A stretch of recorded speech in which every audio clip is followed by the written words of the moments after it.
not just a case. You're not just a client. You're a person, and you deserve support. You deserve simplicity.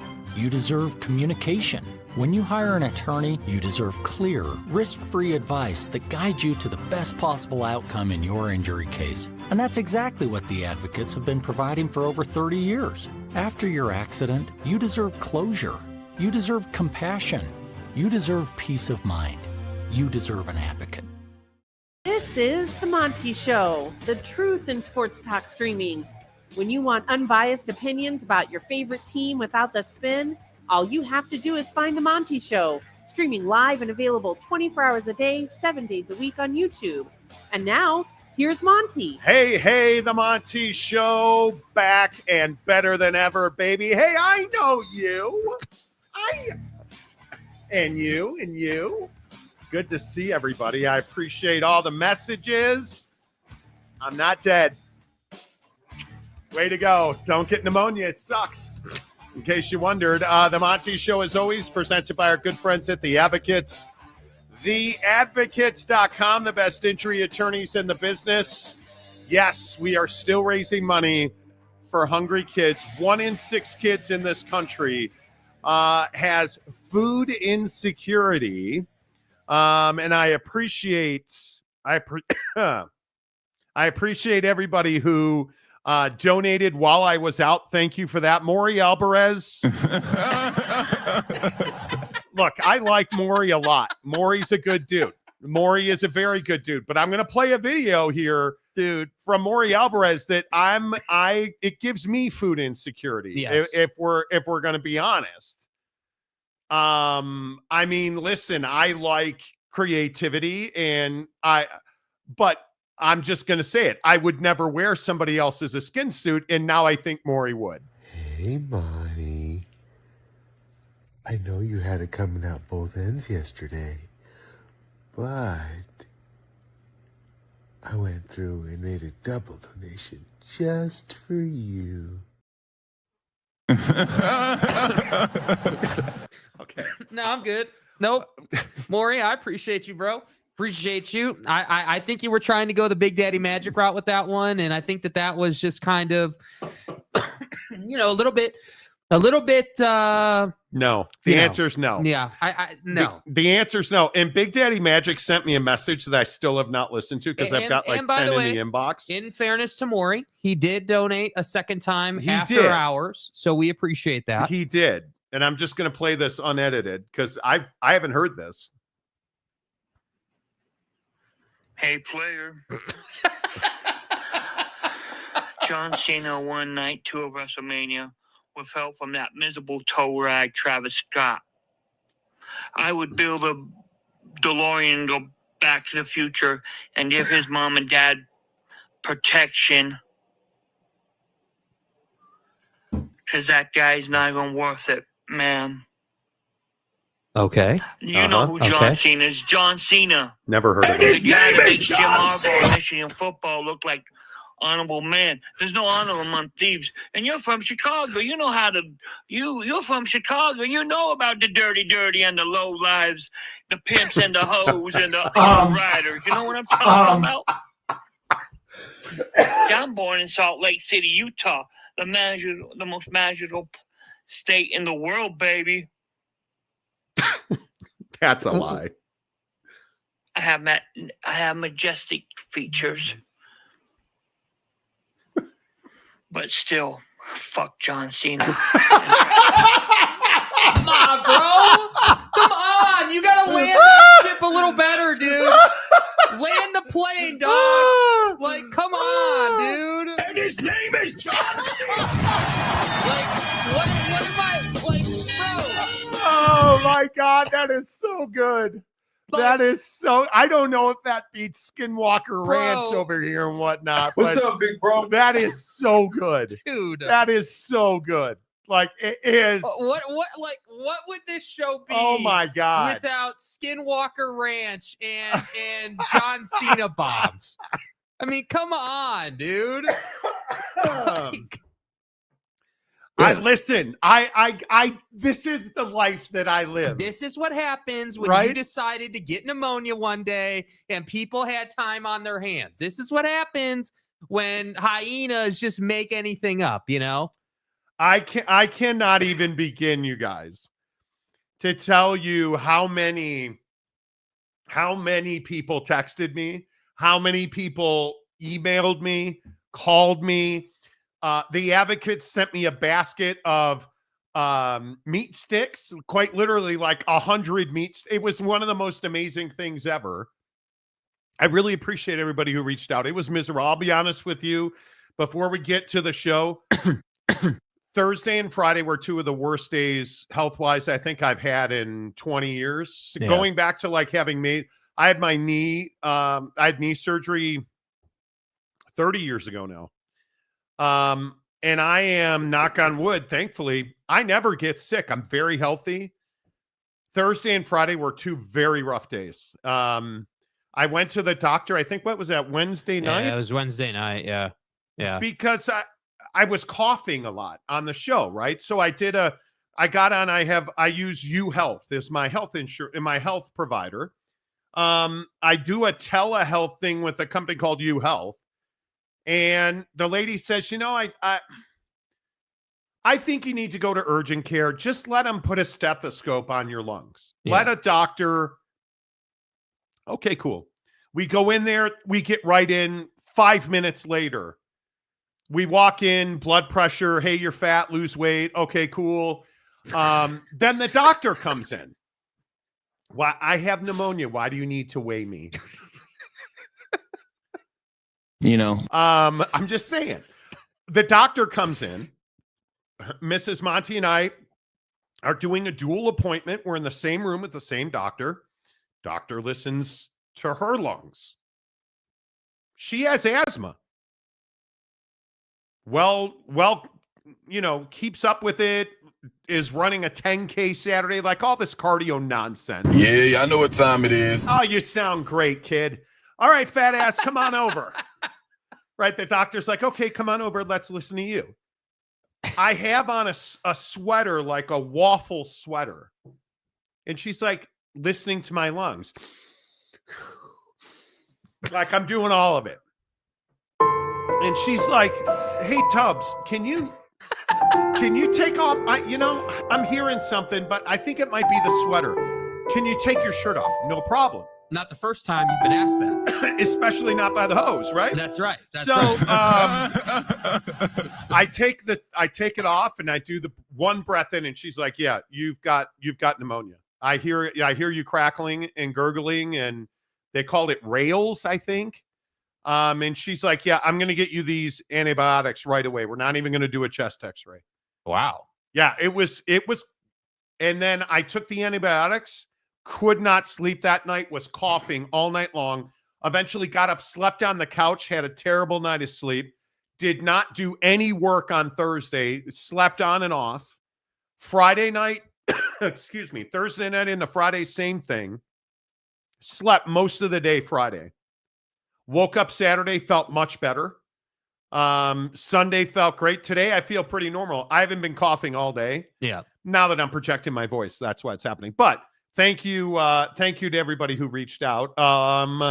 Let's see who's first one in today. Real Pete Forte says, good afternoon. He's been a member for 17 years. Nice. Thank you, Pete. Aaron Wilson, America's favorite mailman. Nice. Aaron, good to see you, my friend. I hope you're well down there in the great state of, and it is the great state of Lubbock, not the great state of Texas. Right. Texas is in the state of Lubbock. Okay? God bless. Get that right. Yeah, get that all squared away. It was explained to me that Lubbock should leave Texas and become its own state the other day. Johnny Gonzalez says, we heard Monty crackling and gargling on the last show, but you don't hear us acting like we're doctors or anything, dude. Let me just tell you, I found out, I had no idea, but did you guys know there's a pneumonia vaccine? My doctor's like, next time, think about getting a pneumonia vaccine. Arlington Bears, Chris Karn, hello, thank you for the note. Big Daddy Whack. Well, I mean, you're not wrong. When are we doing Talon Cove again? I'm ready for redemption on that course. Big Daddy Magic. Yeah. Big Daddy Magic. Okay. Maury just made me make diamonds, bro. Bro, it's TJ, you're not even kidding. And Maury is one of our long times, and I like Maury a lot. That video just had a certain vibe to it. Ferris Khan. Happy Bryce Underwood celebration Saturday. Shut the fuck up, Donnie. The first thing in you're talking about Bryce Underwood, who nobody cares about and has no idea what you're talking about. And I'd watch it with the emojis because you'll get filtered. Jam on my jelly roll. Hey, man, Monty, who will the Bears draft on Thursday? I think the Bears would really like to draft Ashton Ginty. Listen, I think some of these storylines around the NFL draft are the biggest stories in sports. I was overruled today. I wanted to lead the show with the NFL draft. I'm not going to tell you or point out anybody who overruled me. That shit but I was told that Nico Iamaleava by your dad. We have bigger stories to talk about, like Nico playing daddy ball and Prime never jerking off in his life. Like, okay, we have a lot of stuff to talk about today. Maybe we should just throw it out there right now. Oh, well. See what I did there? Did you guys see this Deion Sanders video? I'm not even trying to be inflammatory. You should probably lock up the kids for this one. We joke about 21 times a month. Right. 21. Can you do something for yourself? For yourself. I don't know what Deion's. I'm not going to describe it. I'm not going to describe it. I am just listen. Be in your head when you pleasure yourself.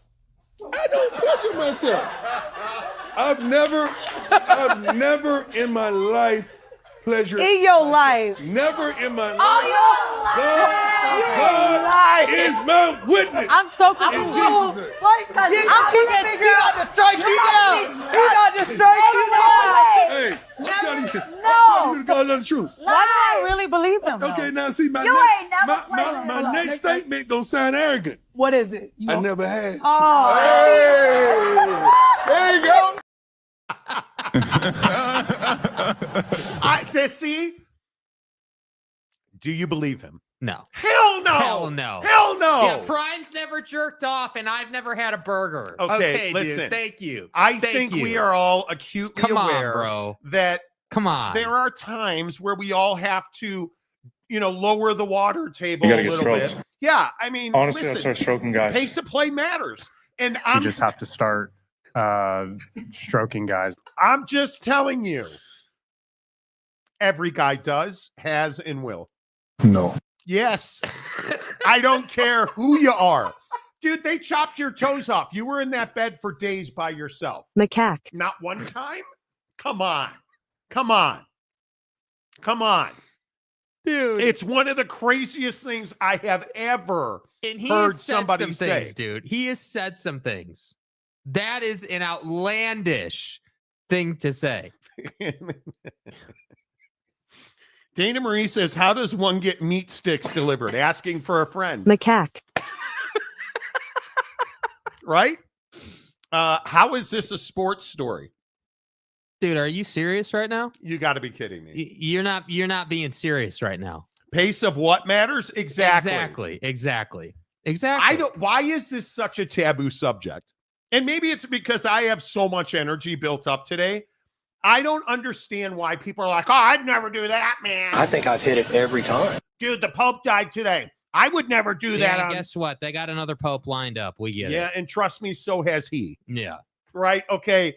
I'm telling you now, Deion Sanders, yes, you have. Yeah. And listen, they're lined up around the block even today. And I don't dispute that from what he's saying. Right. I'm sure let's change the quote to I haven't had to more than once, because we all know, Prime, you've done it at least once. Dude. I haven't had to more than once a day. I get it. Minutes parade. Yeah, dude, totally get it, but I don't believe you. Come on, I don't believe you. Come on.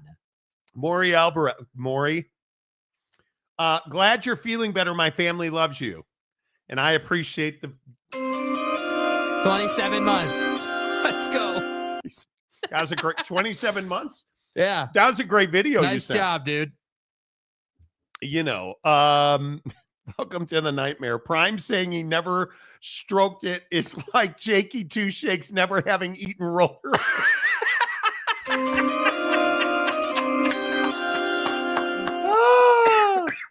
That's well done. Well done. Tell me, dude, that is funny. Is Deion Sanders not one of the most divisive figures? You either love him or you hate him. Do you believe? And there's no in between. And the ones who love him will fight the ones who hate him. The unbelievers. And like this Shedeur Sanders conversation, and I think I'm actually with Prime on this, right? I look at Shedeur Sanders, and there are people who will tell you Shedeur Sanders is damaged good because of Deion Sanders. That Deion has damaged Shedeur to NFL people. I think you're out of your mind. Yeah, I don't believe that for a second. This argument over Shedeur having his number retired, I'm wholeheartedly in agreement with Deion Sanders. What was your message like maybe Buff Nation and Buff alums who are I don't have a why message. I'm praying for my AD. I love him to life, Rick George. Let's get the elephant out the room. I don't want to talk about this too long. I'm going to just talk briefly and let it go. We talking about Shedeur. We ain't talking about nobody else. But his last name wasn't Sanders, we wouldn't have this discussion. The only reason we were having this discussion is his last name is Sanders. Okay? That's it. 100%. Okay, listen. 100%. Okay, first of all, I understand why you retired his number, generally speaking, right? Maybe because he had two of the greatest seasons in Colorado football history. Yes, one, I agree with that. But two, as part of those two great seasons, because it's one thing if you just have two great seasons, right? Like if you go to a great program, you go to Alabama, you have two of the greatest seasons. Okay, that's one thing. But you did it at a program that was talking about canceling football at one point. So that's number one. So for the record, I am in agreement with retiring Shedeur's number, and Travis isn't even a conversation, and don't bring it up. Yeah. Like that's no doubt One about of the greatest college football players ever, Travis Hunter. The problem that I have with what Prime did here is not that he's wrong per se. The problem I have is that you're trying to make this assertion that the only reason people are asking you about this, about retiring his number, is because his last name is Sanders. Like you're saying that it's no question about it. There's no argument to be made that he shouldn't have had his number retired. Like, I got news for you, Prime. First of all, your dude's dad. What else would you say? I get that part of it. But the other thing you have to understand is the timing of this. Why did you feel the need to retire their numbers before the spring practice? Why was that the need? Why not let them get drafted first? Why not let some time go by? Because I think that's what people are most astonished by or surprised by, is that it's not necessarily just that you retired Shedeur's number and Travis's number, and maybe they disagree with Shedeur's number being retired, but not just that, but just that you did it in such a hurry. The guy's not even in the NFL yet, right? There is speculation that we're going to get to here in a little while that maybe Shedeur falls later into the first round, right? That maybe he isn't just a no doubt about it, no question about a top 5 pick. And who's to say? Who's to say? But the point is that Deion Sanders sitting here trying to make the case that, oh, well, let me get the elephant out of the room. Like it's this big obvious thing that the only reason he's getting asked about this is because it's his kid. It's an absolutely ridiculous take. You disagree with that. That's an absolutely ridiculous take. Because he's trying to say that the media is only asking him about it because it's his kid. I don't think he's talking to the media, first of all. I think he's talking to the haters. Number two, I think the only reason that you would question Shedeur Sanders having his number retired is because he's Deion's son. If Shedeur had done what he did at Colorado at any other university, he's arguably and likely the greatest quarterback they've ever had. On completion percentage alone, it's one of the best seasons we've had in modern college football from a quarterback at 74%. The O-line stuff, all the other haterade talk. Okay, great. But I'm telling you, and I will agree with Deion 100% on this. Shedeur Sanders deserved to have his number retired. And I also agree with another thing that Deion said, which is, do we have to wait for people to die to retire their numbers like Rashaan Salam? I told you that last week. Shedeur Sanders should have had his number retired at senior day. Travis Hunter's one of the greatest college football players ever and should have had his number retired at senior day. So is it too soon? Not in my opinion. It's too late. Honor them while they're playing their final game at home. And hey, the spring game was cool and whatnot. Honor them, excuse me, while they're playing their final game at home. This isn't even a question to me. The only reason that Shedeur Sanders is getting hate about having his number retired is because he's Deion's son.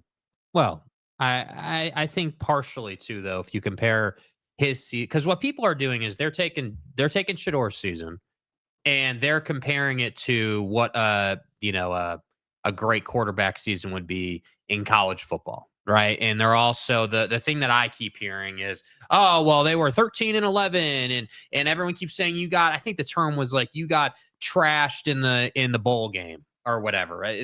There's all kinds of different, adjectives used. But I think what people are missing here is it's not for Colorado football. It's not, nobody's saying that his season was better than Joe Burrow's best season or this guy or that. That's not the conversation. No. The conversation is, hey, the Sanders family essentially put in all this effort and turned this program around and made this program nationally relevant. And not just from a football perspective, but just from a personality perspective. And they deserve credit for that. And by the way, it looks like the team is getting better. So you can't just sit here and be like, oh, well, it was a one-shot wonder and now they're going to suck. Like, that doesn't work. No, I think that there should not be a conversation on deserving. And I think we all try to find reasons to wait to do things. Appreciate people now. Appreciate the people. And I say this about LeBron. Did you see what Steph Curry did last night? Did. And we're going to talk NBA playoffs in about 90 minutes. Did you see what Steph did last night? Appreciate him now. My guys, like, these are what Shedeur Sanders did at Colorado. What Travis Hunter did at Colorado are things you will likely never see again. Do you know how hard it is to complete 74% of your passes? With that offensive line. Do you know how hard it is to play the number of reps that Travis played? Hey, come on. The number of touchdowns combined with the number of interceptions, historic. Man, like, appreciate people now. Love your kids now. Love your kids who are 10 when they're 14 because they're completely different people. Love your parents now. Tell them that before they're dead. Retire Shedeur Sanders' number now because he's an unbelievable football player.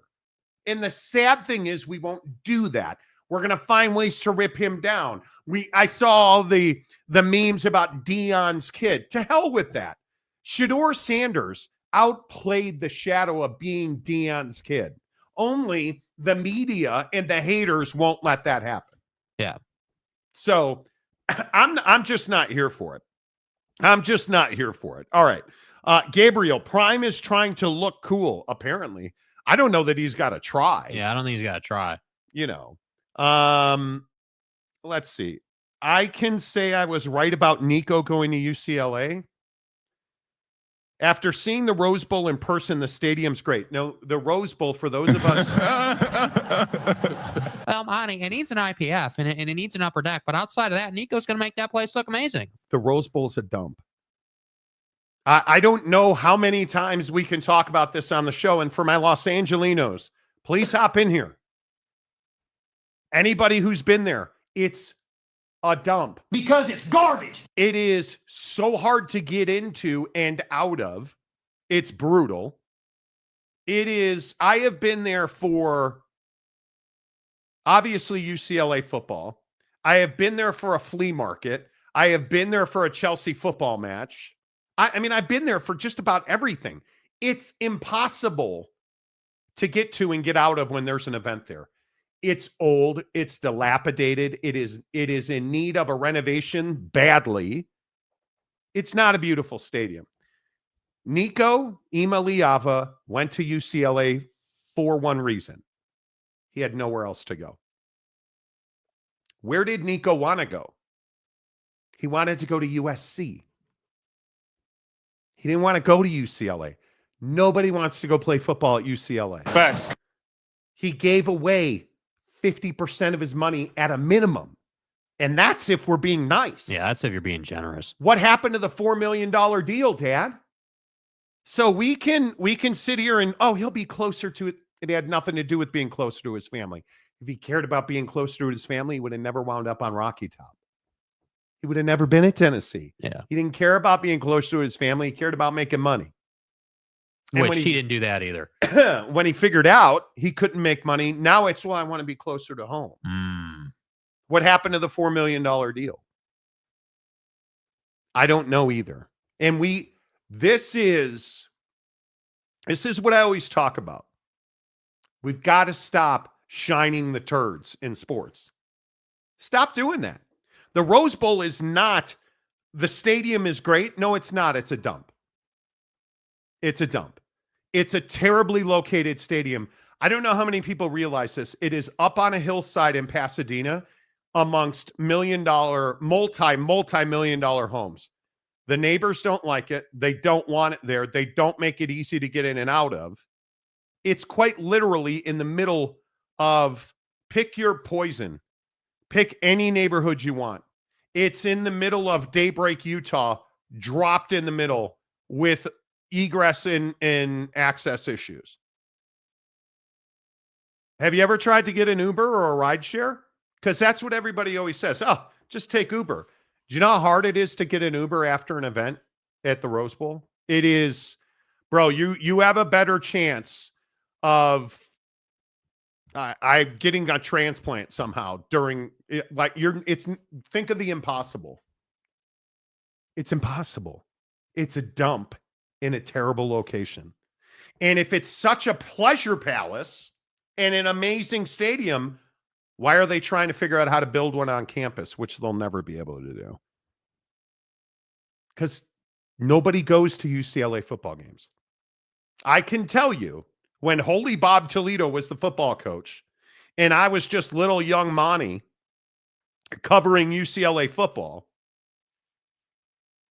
you can literally pay for a seat, the worst seat in the house, because you're just going to walk down and sit in the front row. Sit anywhere you want. 50-yard line? Sure, that's available. Because nobody goes to UCLA games.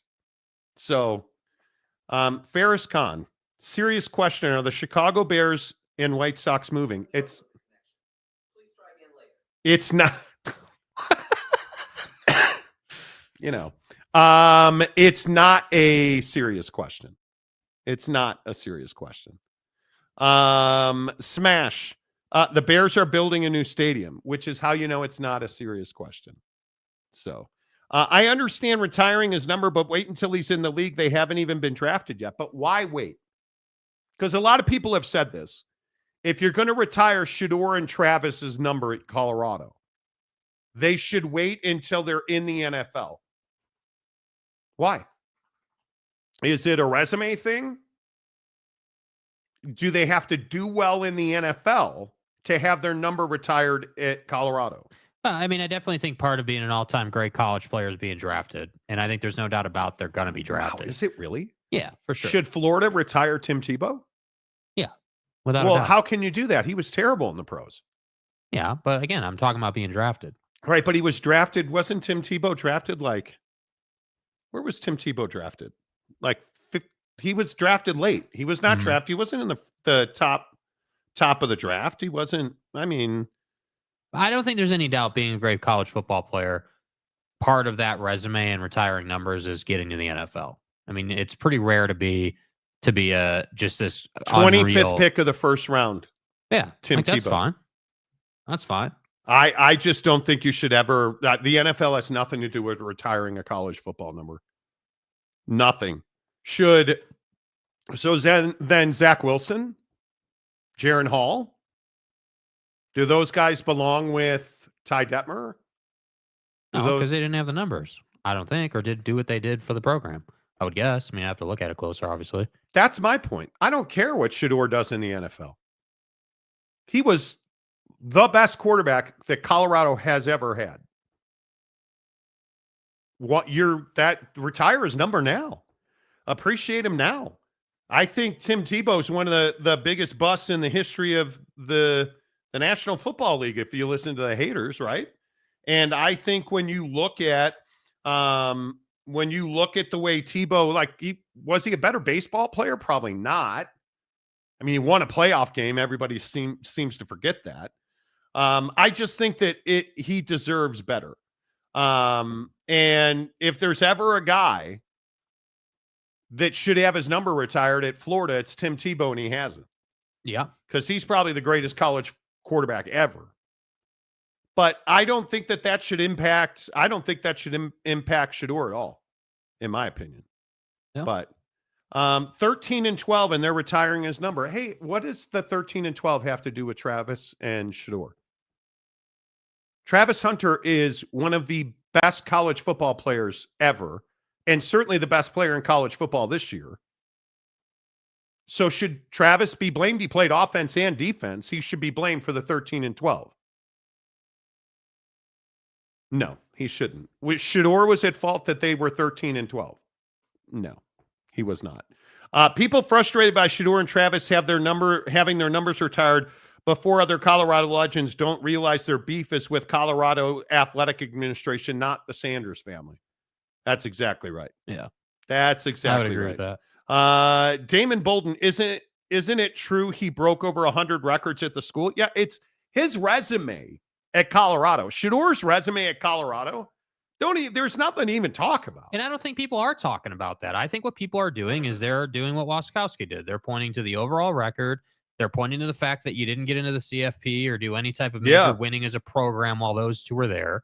And I think they feel like it's really hasty. You know, it's like you did it really quick. And listen, I'll even go as far as to say I can acknowledge why some people feel like this is that this kind of portrays like a daddy ball kind of message. Like, hey, if you just look at jersey retirements, generally speaking, like, I don't have an example off the top of my head, but typically jersey retirements don't happen on, for football programs anyway, at least in my experience, aren't really happening on senior day or during a spring game. 100%. I agree with that. Like most of the time you're going to bring them back in the middle of the season or before some huge football game or something. Like you're going to pick a moment that has big significance where you can do it pregame and make it a big deal. And that's typically how jersey retirement goes. And I would even say that's how they typically do it in pro sports too. You don't usually see jersey retirement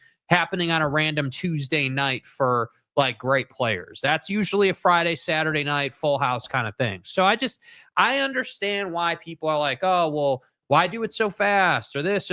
I get it. But if you're the guy that's pointing to the overall record and saying these guys shouldn't have numbers retired because they didn't win a national championship, I think it just lacks so much vision and perspective about where the program came from and what they inherited versus how far they took it. I mean, you're talking about inside of 2 seasons coming from nothing and competing for, I don't know what, 75% of the season, 80% of the season for the Big 12. You lost it there at the end. Nobody disagrees with that. But you were in that thing most of the year. So they did play meaningful football. They did have Colorado,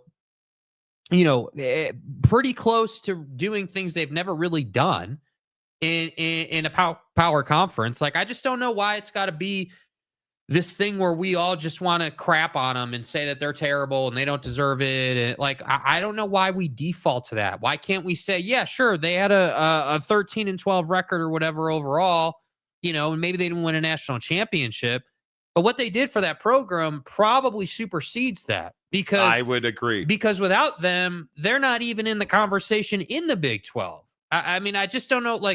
Take it all the way back to realignment. Take it all the way back to Big 12 expansion. Does Colorado just run off like that if they don't have Prime and all that lined up, if they don't have that kind of forward momentum, like that's probably not happening. No. I mean, you could very easily, if Deion Sanders and Colorado never married up and Shedeur and all them weren't a thing and Prime didn't recruit Travis, like you could be chilling in the Mountain West right now for all anybody knows. Yeah. So I just think that if you're sitting here saying that these guys suck and they're terrible and they shouldn't have had their number retired, and the only reason they got their number retired, or specifically Shedeur, is because he's his dad, that's, that is why that's just being you're just hating. A hater. You're just hating. That's really all it is. But I have to say, for Deion doesn't help things when he goes into the media and says, let me get the elephant out of the room. As if, because what I didn't love about that particular line is that, and to your point, whether he's referencing the haters or the media doesn't really matter, in my opinion. You're talking to the media. So the assertion is like, hey, let me get the elephant out of the room. I don't want to speak on this too long, but you're only really asking me about that because his last name is Sanders. Like, here's the bite again. What was your message like maybe Buff Nation and Buff alums who are I don't have a message. I'm praying for my AD. I love him to life, Rick George. Let's get the elephant out the room. I don't want to talk about this too long. I'm going to just talk briefly and let it go. We talking about Shedeur. We ain't talking about nobody else. But his last name wasn't Sanders, we wouldn't have this discussion. The only reason we were having this discussion is his last name is Sanders. Okay? That's it. That's it. If he was any other, if he was not Deion's son, he is. What he should have said, or what I would have preferred him to say, not what he should have said, because he can say whatever he wants, but I would have preferred him to have said, and I think would have insulated him from all this crap storm out here. Because he is taking a lot. Yeah, he's taking some heat. Yeah. I would have said, hey, let me get the elephant out of the room about this topic. I'm only getting asked about this because Shedeur's last name is Sanders. Because he's my son. Because he's my son. Yes. If another player, if another kid on my team, under my staff, had done something great in this program to the point where they were getting their number retired, this wouldn't even be a conversation. That's what that other part, if another kid had done this. But if you just say, yeah, we're only talking about this because his last name is Sanders, yeah, you're damn right we're only talking about it because he's your kid. And the elephant in the room usually is Cordell Stewart. Yeah. Who we talked about last week. He's not even in the same zip code as Shedeur. But what do we do? And we debunked this last week. Go back and listen because we're not doing that today. Yeah, I don't want to go over it again. But what do we do as fans? One pass. Man, God, Cordell dude. was amazing. Did you? Bro. He was an unbelievable. No, he wasn't. He was a really good runner. Oh, but Monty Shedeur's terrible, and this No, but rando Monty's. over here. Stay hard. No, but Monty's. Like, go do your homework, bro. I'm not telling you that Cordell Stewart was a bad quarterback. He is not on Shedeur's level, not even in the same zip code. And again, what Shedeur accomplished in space and time. Yeah. It's Louis, yes. dude. I mean, this sentiment, you guys understand. That's funny you bring that up.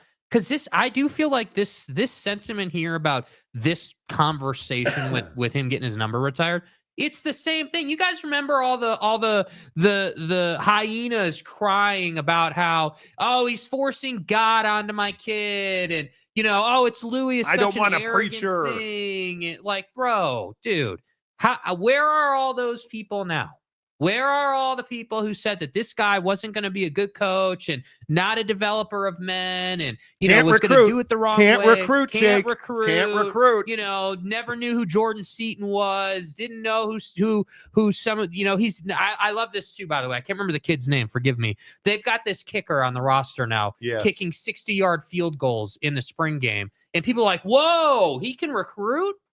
Like, how do you think they got to this level? Like, I understand you haven't won the Big 12 yet and you haven't been to the CFP yet, but you were right there. You were right on the bubble. And you have one of the best coaching staffs in the country. Like, legitimately, are you not probably less than 10 plays away from the college football playoff last season? If Buck Buchanan can be the next Dicker, the kicker. Yeah, dude.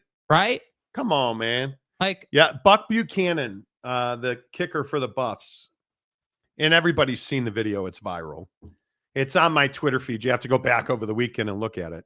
But he quite literally is standing in the middle of the logo, banging field goals, and they're not close to short. He is hitting the net at Folsom Field from the middle. It's unbelievable. Let me guess, haters are going to say it's because of the altitude. It's fake. It's fake, bro. We get it, bro. That's what they do. All I'm saying is let's not knock kids. Let's try to find ways to boost them. Yeah. Let's be positive. Wasikowskinator. Kirk Cousins, who already should have been traded, but he hasn't been yet. Let's deflect. Needs to have his 8 retired at SMU if that's the argument. Okay, I'm happy to have the argument. You don't retire a guy's number because the team went undefeated. Unless he's the guy who made it so the team went undefeated. A retired number should be, excuse me, a retired number should be historically great performance. And I think Shedeur did that. I 100% agree with that. I'm not even saying that. Oak State, James. Here we go. The Rose Bowl isn't a great stadium. Okay. And I'm going to try and find it. Let me come over Are you here out while of you're your looking Are you for out that. of your mind? Let's wind the clocks back a year. Where here it is right here, I think. I can say I was right about Nico going to UCLA. After seeing the Rose Bowl in person, the stadium is great. The stadium is great. Hold on. Okay. I have to go find this. Okay, now let's come back Hold down. Hold on. I have to come and we're find making it. progress. Hello, Boyd Lake. Good to see you. Joe Delaney's jersey was retired during the last game. That's awesome. Trying to rip James here. Hang on. The Rose Bowl isn't a great stadium.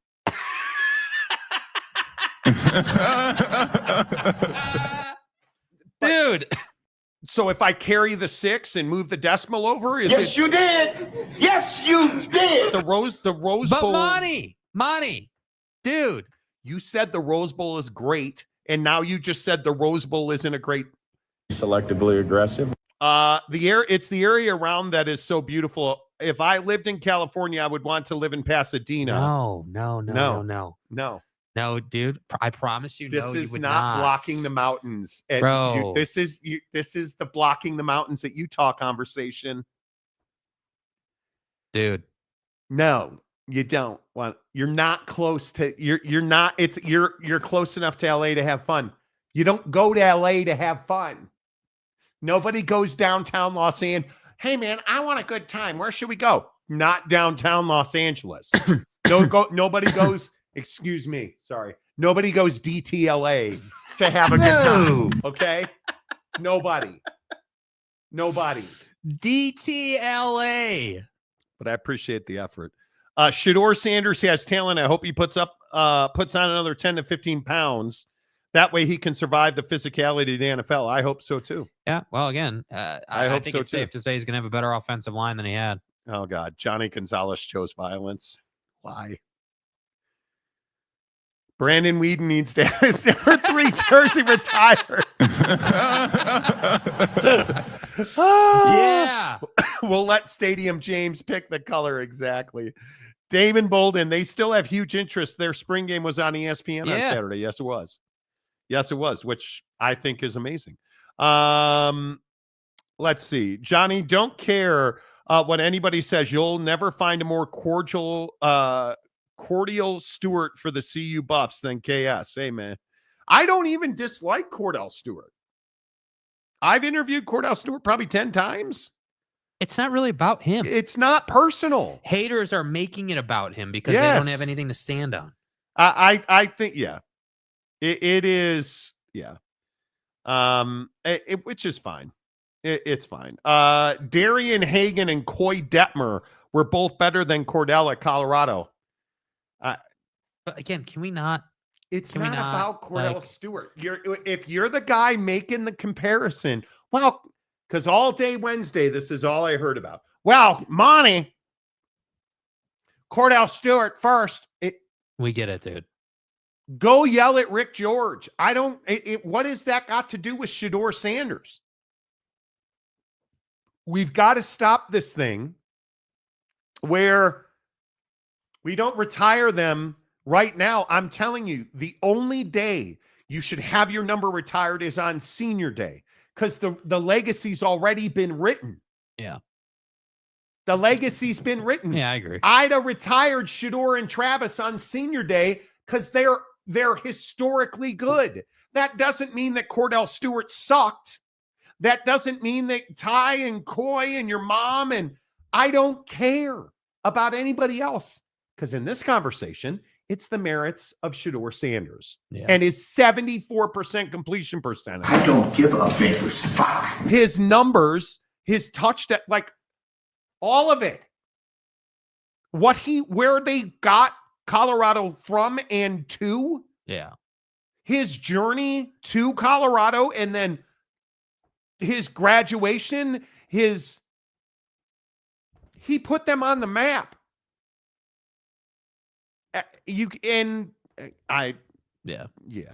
Anyway, let's see. Shouty says, "Hey y'all, hey y'all, hey y'all." Force goes okay, bro. This is why you don't get your. It's not from Salam. Understand who you're dealing with. Johnny Gonzalez a quarterback at Colorado had the all-time career. Their 1990s QBs at the same school gets his name pulled out of the attic of college football history as being a better player. Yeah, we always want to do that. It's why on this show I tell you, there's no conversation. There's no comparison between Jordan and LeBron. They're two uniquely amazing performers. Does Steph Curry, I heard this morning on a talk show that will remain nameless because I don't want to tell you how bad it is. Steph Curry tells you how average Larry Bird was. Shut up. What are we doing? Shut up. What are we doing? Because and Larry Bird, who played a completely different position and in a completely different era, you should compare. There's no reason to knock Cordell Stewart and his accomplishments as an athlete to prop up Shedeur or vice versa. Let's not do it. James, I always didn't say my wife wasn't hot. Exactly right. I'm in. Oh, I didn't James. want to bring it up. Oh, James. Yeah, I didn't want to bring it up. Dude. Oh, James. Johnny Gonzalez, only Shohei goes DTLA. That's right. That's right. That's right. That's right. Sergeant Morhew, hello. Good to see you, friend. Oak State James, if you were a student at UCLA, you wouldn't go to Dodger games or see the Lakers or Clippers in person or to the beach in the summer.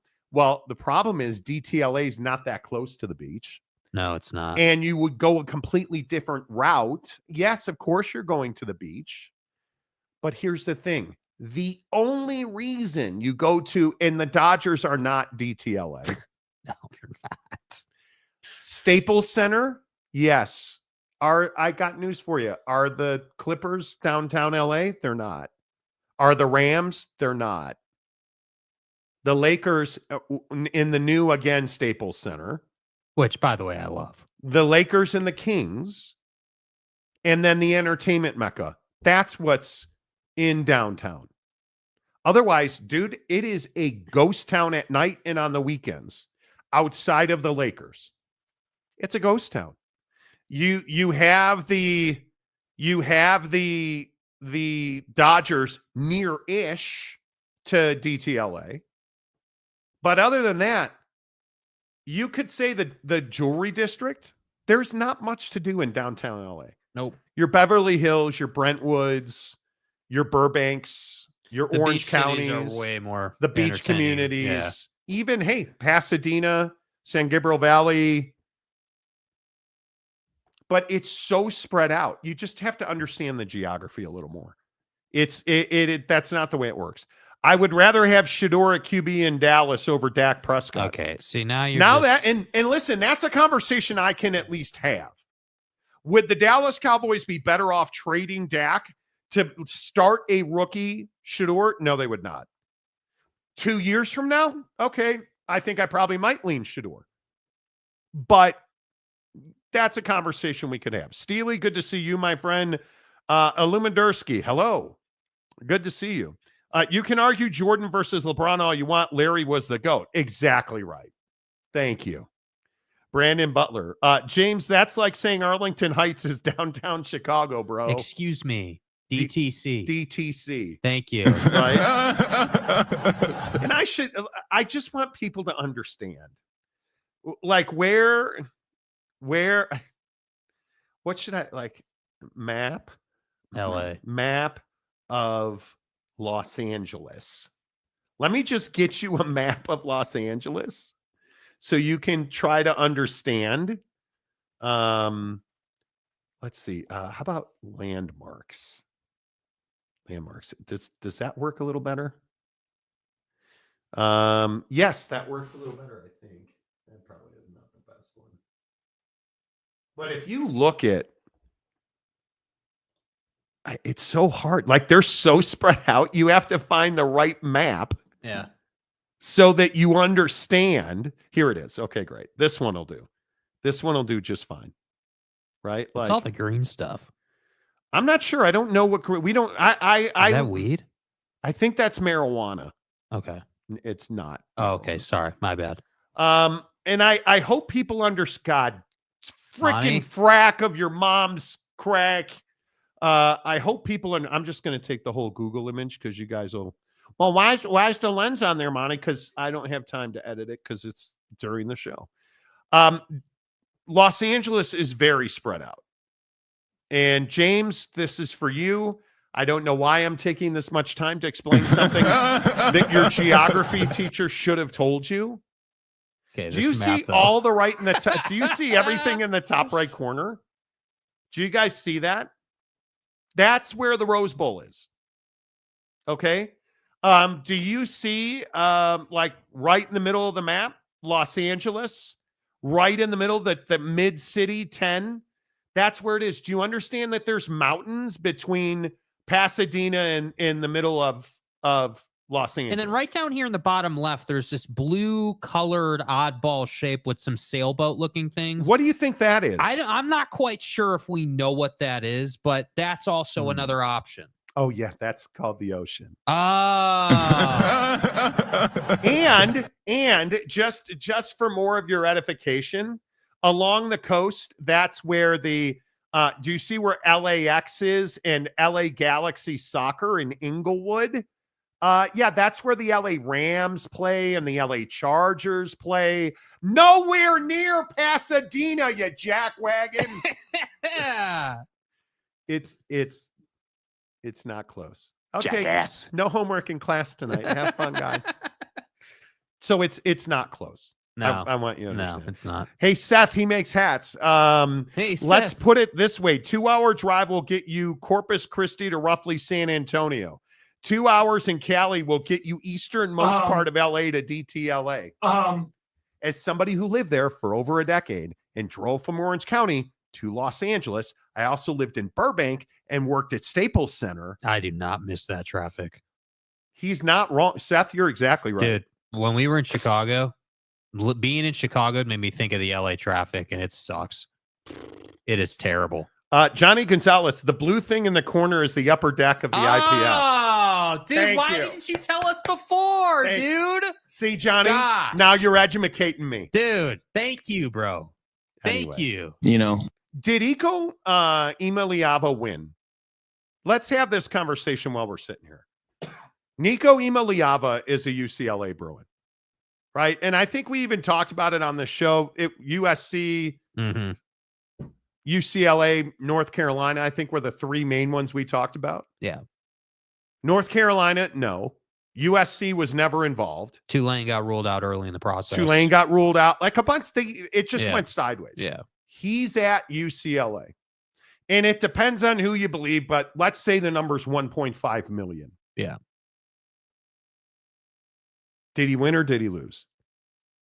I don't know. I tend to believe, and I guess the best way to say it, I think Nico Iamaleava lost. Because you don't go from Tennessee and Rocky Top to Pasadena and the UCLA Bruins, who are invisible in college football, even though they're in the Big Ten, and call that a win. Even if he had gotten a pay raise, I would be sitting here today telling you he broke even. Because it's more expensive to live in Los Angeles. He's got a home there, obviously. But when we're talking about, NIL money and salaries and paychecks, is that the same paycheck he was getting in Knoxville now that he's getting in Pasadena? I'm going to say it's not. You didn't break even. You're not making the same money, allegedly, because I've heard that argument on the old tweet machine all weekend. Do you know how much money he lost by paying taxes in Los Angeles, in California? Do you know how much money he lost to that? A lot. Do you know how much Q factor he lost without the checkerboard in the end zones? Not playing Rocky Top, not playing at Neyland, instead playing in a empty Rose Bowl with an apathetic UCLA football fan base. It's awfully difficult here to paint the picture that Nico Iamaleava won this battle with Tennessee over NIL contracts. It's awfully difficult to paint the picture that Nico Iamaleava's dad did not do massive damage, even more than Deion did to Shedeur. It's awfully hard to paint the picture that Nico Iamaleava's father did not make a massive overreach and a huge mistake. And listen, I give a lot of credit to Nico for saying, hey, I love my dad. I'm thrilled.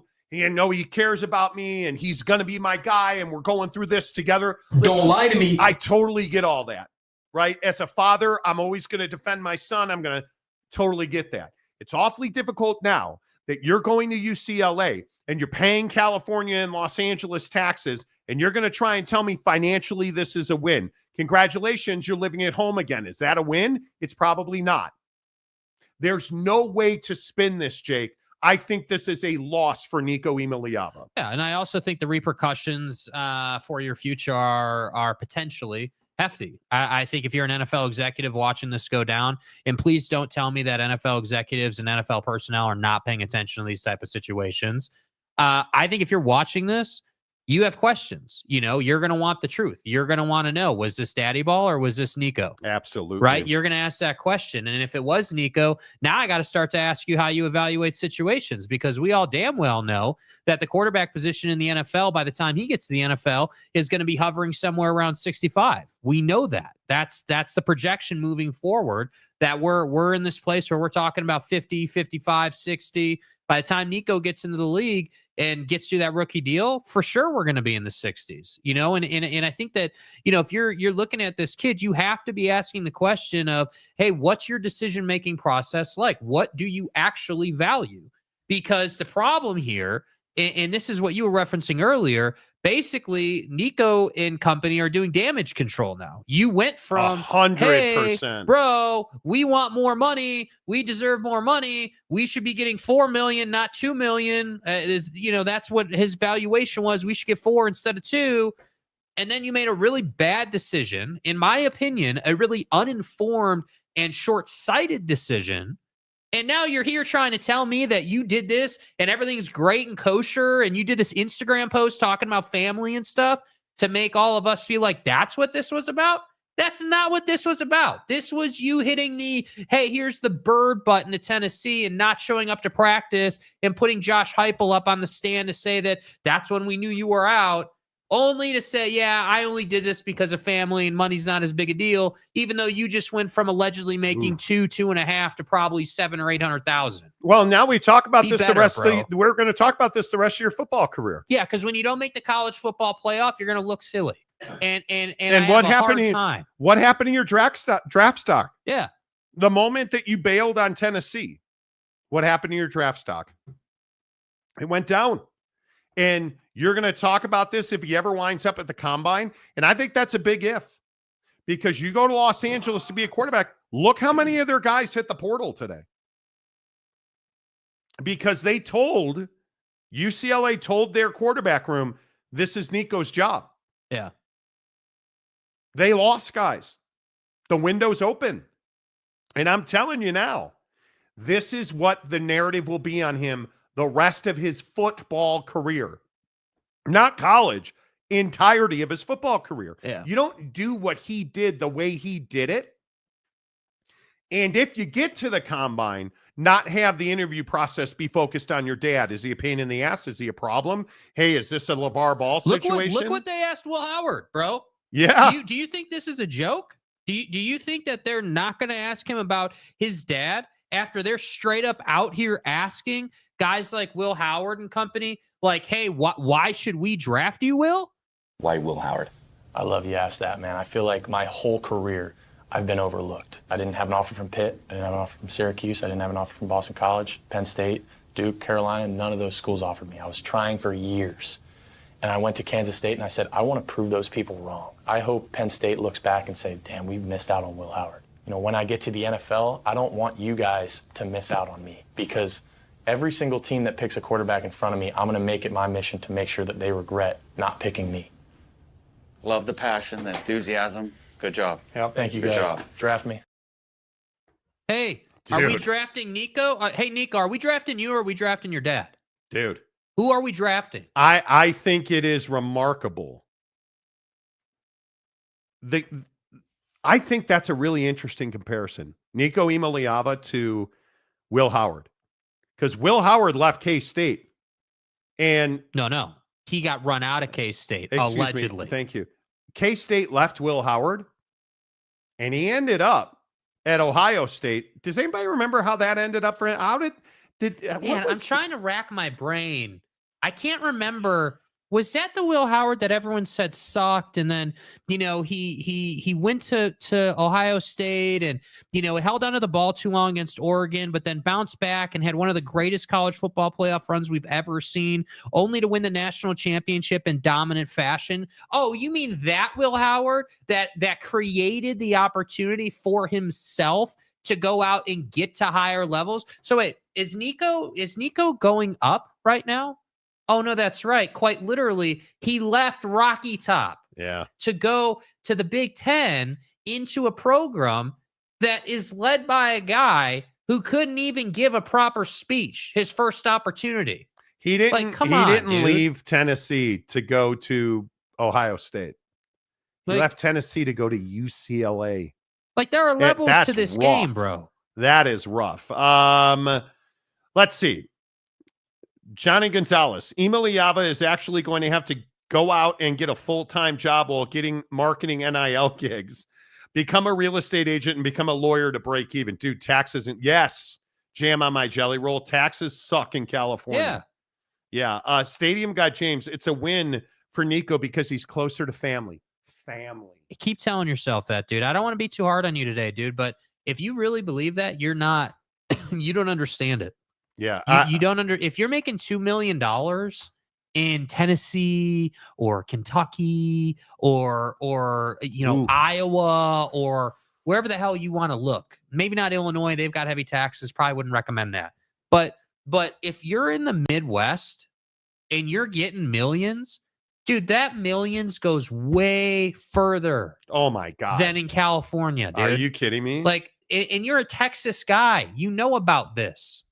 Way further? I mean, way further. Excuse me if I'm not over the moon about Buddy cutting his pay by 50% and then having 35% taken off the top when you could have been at 2 million. Probably, let's be honest, Buddy could have negotiated his salary to 2.3, 2.5. Allegedly, that's probably a conversation that could have been had.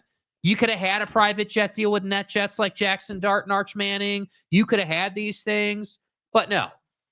Dad had to step in, and Dad had to ruin it for you. Daddy and now ball. You're doing damage control because last time I checked, Dad wasn't rolling out a big baller brand type Nike cleat deal for you.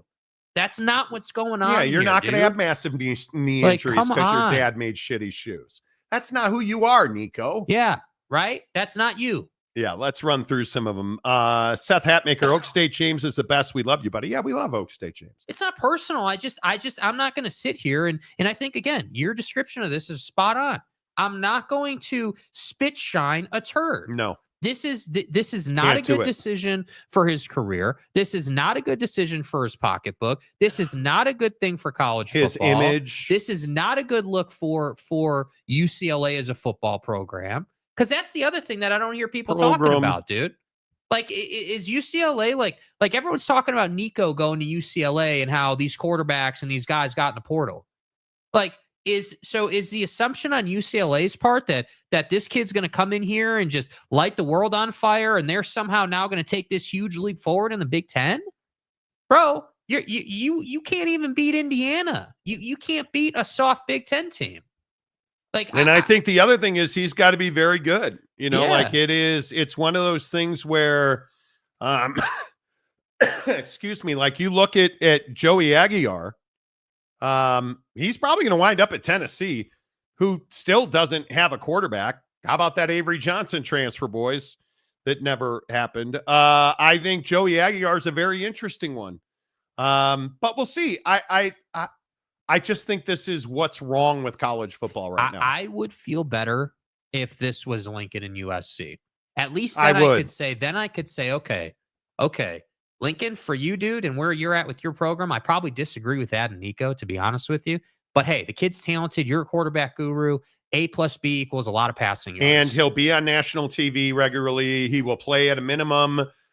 He will be playing Notre Dame every year. Like we'll probably get to see in the him Big in Las Ten. Vegas Bowls. Yeah, and, like you know, you're on national TV. Yeah. Nobody gives a rat's ass about UCLA football. Hey, who's the head coach at UCLA? Your mom. Oh, that's right. You don't know his name either. Yeah, because he can't say his name at a press conference because he's too nervous. So that's why I don't feel good about it, dude. It's not that I think Nico's some bad kid.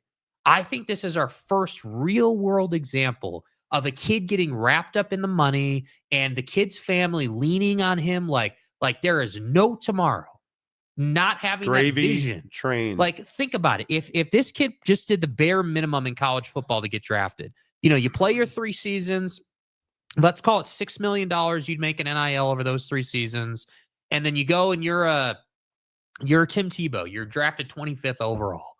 You're still a multi-millionaire. Yeah. What are we doing? Like, how do you mess this What up? percentage do you put that he's a first-round quarterback?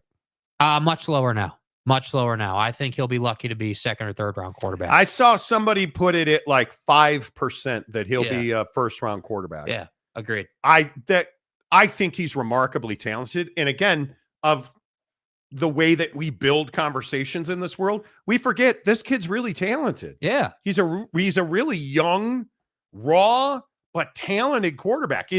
He's not going to be Arch, but there's no reason that this kid can't be a top 5 quarterback in the Big Ten. Although I just don't know how he does that now, because the pressure will be insurmountable. It will be unbelievable. I think Nico wanted to reset the NIL floor and the market did not materialize. Will he sue for collusion?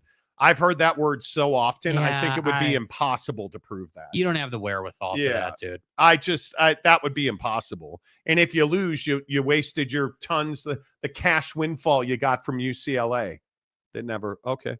TJ Beck. What's up, TJ? 0 upswing for Nico on the move. You went to a school that is in some financial trouble and a lesser team overall. Kid is going to have an uphill climb to the NFL. He's going to have to be over the top amazing. That's why I'm saying, like, what from a football sense, I agree. He didn't go to UCLA because it was some great choice or he wanted to be closer to family. No chance. He went there because that was all he had. I agree 100%. And I think it might still be in there. The On3 tweet from last week about UCLA, quote unquote, standing firm on their $1.5 million offer.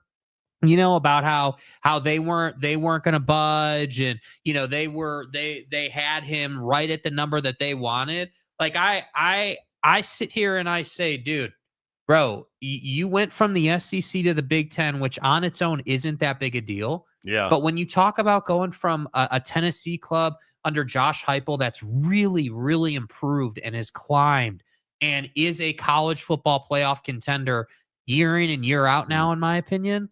Like, I am still amazed if you take the money out of it for a moment and you just think about his dad evaluating the opportunity or the situation, if we want to call it that. What made you say, yeah, we should ask for more and that's going to work out for us? I have no idea. I don't understand the math that they did here. Legitimately, I'm not even being tongue in cheek. What math or what equations, this right here, what made you think saying this was a good idea? Tulane and a lot of other schools, yes, y'all in the media need to understand this is business first, and we allowed to seek opportunities elsewhere. Nico has offers over $4 million. Where'd they go? Like, and then here's the tweet you were talking about. Yeah. Is that UCLA standing firm? They're standing on business. And why would they move? They wouldn't. Because they know the truth. They wouldn't. I think you're exactly right. So did he win or lose? No, I think he unequivocally lost. I think that's and I think they made a bad decision. $1,500 a week. Florida goes even further too. Can you imagine how much money he lost? And Eric, you get this. You just moved to Florida. Do you know how much money this kid just gave away by having to file whatever it'll be, a 1099 or a W-2 in the state of California? Yeah, I mean, I'm pretty sure it's a 1099 because you're not an employee. Well, but it depends. Do you have an agent that you're an employee of, or who knows what his? Because a lot of these guys set up LLCs, and if he was smart, he'd set up an LLC. But screw Deion and Shedeur, who I think has an LLC. Like, come on, like this is brutal. Maybe he likes to travel. Hey, man, maybe he does. Wasikowski, UCLA's 2025 schedule looks easy. It's funny. I was reading it last night, and one of the things I was thinking to myself is, does he have big platform games where he's going to be on the biggest network in a big game? And I think the answer is no. Because if we look at UCLA's schedule, and if you just start projecting forward, Utah, is that going to be on national TV? Probably not. At UNLV, is that going to be on national TV? Doubt it. Probably not. New Mexico, no. At Northwestern, Penn State. That'll be national TV. Okay, there's one. At Michigan State. Maryland, at Indiana, Nebraska. Indiana's probably a national game. No. Yeah. UCLA at Indiana? Yeah, after what they did this year, I think that's got a shot. Yeah. I'm going to say no. I'm going to say he's got two so far. Nebraska, no. At Ohio State. Gosh, you don't think UCLA, Nebraska would be a national game for Fox? I don't think so. I mean, they had, I'm not saying you're wrong. I'm just saying, think about it. I mean, because they had Colorado, Nebraska had that national game. But that's Colorado, right? Week 9, Nebraska. Yeah. Where's Nebraska in week 9? If we look at Nebraska in week 9, what's leading into that? USC at Nebraska. No, it's probably not going to be. Although I think the chance is, because I would think we all would agree. Yeah. Nebraska is going to be better. Yeah. Because you have to think that I really wish my name was Patrick Mahomes is going to be a better quarterback this year, right? Nice haircut, dude. Yeah. Hey, it's cool if you're sweet. Cincinnati, Akron. This is Nebraska's schedule. Cincinnati, Akron, Houston Christian, Michigan State. Those are all at home. At Maryland, at Minnesota, Northwestern, USC, and then Nebraska goes to UCLA.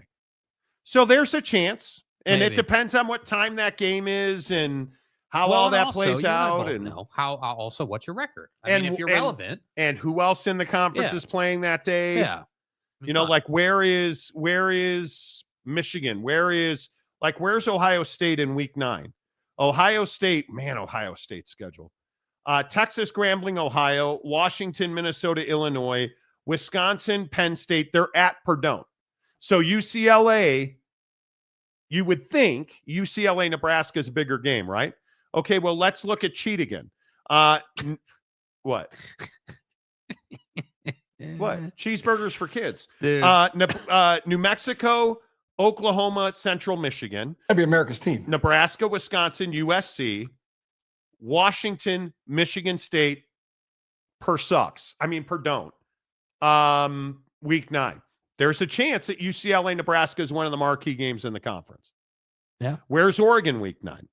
Great question. Montana State, Okie Light, who James apparently is tweeting at us today, Jake says, that Oklahoma State, greatest team anybody's ever seen. They've made so many changes, and they're all Louis. And ESPN's writing about it. I'm a man. Montana State, Oak State, Northwestern, Oregon State, at Penn State, Indiana, at Rutgers, Wisconsin, at Iowa. I think let's give them 3. Because I have to think that Nebraska game is okay. So 3 right now would be the most. 3 right now. Yeah. I would think. Yeah. Then Washington and at USC. What about the Ohio State? Isn't that Ohio State? Yeah, that's 3. That's including Ohio State. That's including Ohio State. Okay. Penn State, Ohio State, and Nebraska. Yeah. He's got 3 chances. Yeah. And 2 of them are at home against Penn State and Nebraska. Yeah. Yeah. Okay. Not great. Okay. Go to Tennessee's schedule real quick. The only 10 I see. Yeah. Go to Rocky Top. Okay. What's Rocky Top cooking with? Because this is going to be a different story. Do you really want to see? Yeah. Because I think this is a valid point. I mean, when you talk about draft stock and you talk about relevancy, tell me this schedule is not loaded. Okay. Tennessee, who was second in the SEC and went to the college football playoff. Big difference. Yeah. Syracuse, East Tennessee, Georgia, national TV. 100%. UAB at Mississippi State, Arkansas, at Alabama, Kentucky, at home for Oklahoma. Yeah. New Mexico State, at Florida 4. That's a national TV game. Depending on Vandy. And Vanderbilt to end it. So there's 4 right there. And if Tennessee goes to the SEC championship game. And I would also point out in that schedule, this past year, I believe Kentucky had earned their way into 1 national TV game this past season by their play. And I'm also curious, Mississippi State's going to be trash, dude. Yeah. That won't be a national TV game. But again, if Tennessee, then this would be my point to Nico, right? If he was still here. My point to Nico would have been, hey, dude, if you're this guy and we're going to be this good, maybe it's not about Mississippi State at that point. Maybe it's about Tennessee and whoever they're playing because you're that damn good in the SEC. So that's what I say, dude. Come on. This is akin to, and Michigan's a good example of this because I think we all agree Michigan's going to have some more discipline coming this summer at some point, maybe ever. Because Matt Weiss, that wasn't on him, and we were just buying cheeseburgers for hungry kids, bro. That's bullshit. This would be akin to saying, well, you know what? I'm looking for a bigger payday. I want to be closer to home. I'm going to go to Maryland. I'm going to leave Michigan and I'm going to go to Minnesota. Yeah. Because I'm a Twins fan. You would never do that. No. You would never do that. So, all right, let me run through your comments. Richie Dubs. Is this the first time you've ever been here, Richie Dubs? LOL, please. The NFL does not care about this. You're crazy. Yeah, I don't know how you come to that conclusion. Yeah, and with the questions we've heard, Nico could go play in Mexico and he'll be drafted ahead of Will Howard from a Buckeye fan. Okay, first of all, you've just lost all credibility. That's one of the crazy. That's one of the silliest takes I've ever heard. Yeah, maybe he likes to travel. Sergeant Green. Could have made $2 million a year anywhere I went. Decided on DeVry for $37.50 and 2 taquitos off the 7-Eleven rollers. And here's the thing: they're the day-old donut price because nobody eats taquitos but me. I mean, why didn't he just go to Bishop Sycamore? I mean, that would because have I'm been broke. worth it. California taxes. I'm broke. I mean, come on. And I can't even do 7-Eleven. I got to do Circle K. Yeah. Nico has plenty of opportunity to prove he can be a good QB. They have to play it right. Okay. Right. Chewy Gonzalez. Good afternoon, fellows. Who's worse, Nico NAL or Manti Te'o's fake dead girlfriend? Well, I mean, it's a great question, dude. You know, I'm going to ask Alabama because I'm thinking they're taking. Did anybody see who got in the portal at Notre Dame this past weekend? Oh, Aunt Jelly! Oh, God! Did you do that? The Pope is dead. You can't leave us. The Pope is dead. You. That's right. Shut up. Well, Steve Angeli is. Angelini, whatever his name is, Steve, For all of you buttholes who told me, well, the quarterback room at Notre Dame, The quarterback room Monty, at Notre Dame. Monty, come on. Rick Meyer and Joe Theismann, they're combining, and it's Steve Angeli. He got in the portal. Oh, my God, the Pope is dead. Like, distract all you want. Notre Dame doesn't have a quarterback. And Steve Angeli was never good enough to be the starting quarterback. He sat behind a guy whose mom knows he sucked. And texted him. About sucking. Every day. Okay, that may have come out wrong. That might have come out wrong. Macaque. He had mommy issues. Is that on me? I mean, mommy ball. Oh, God.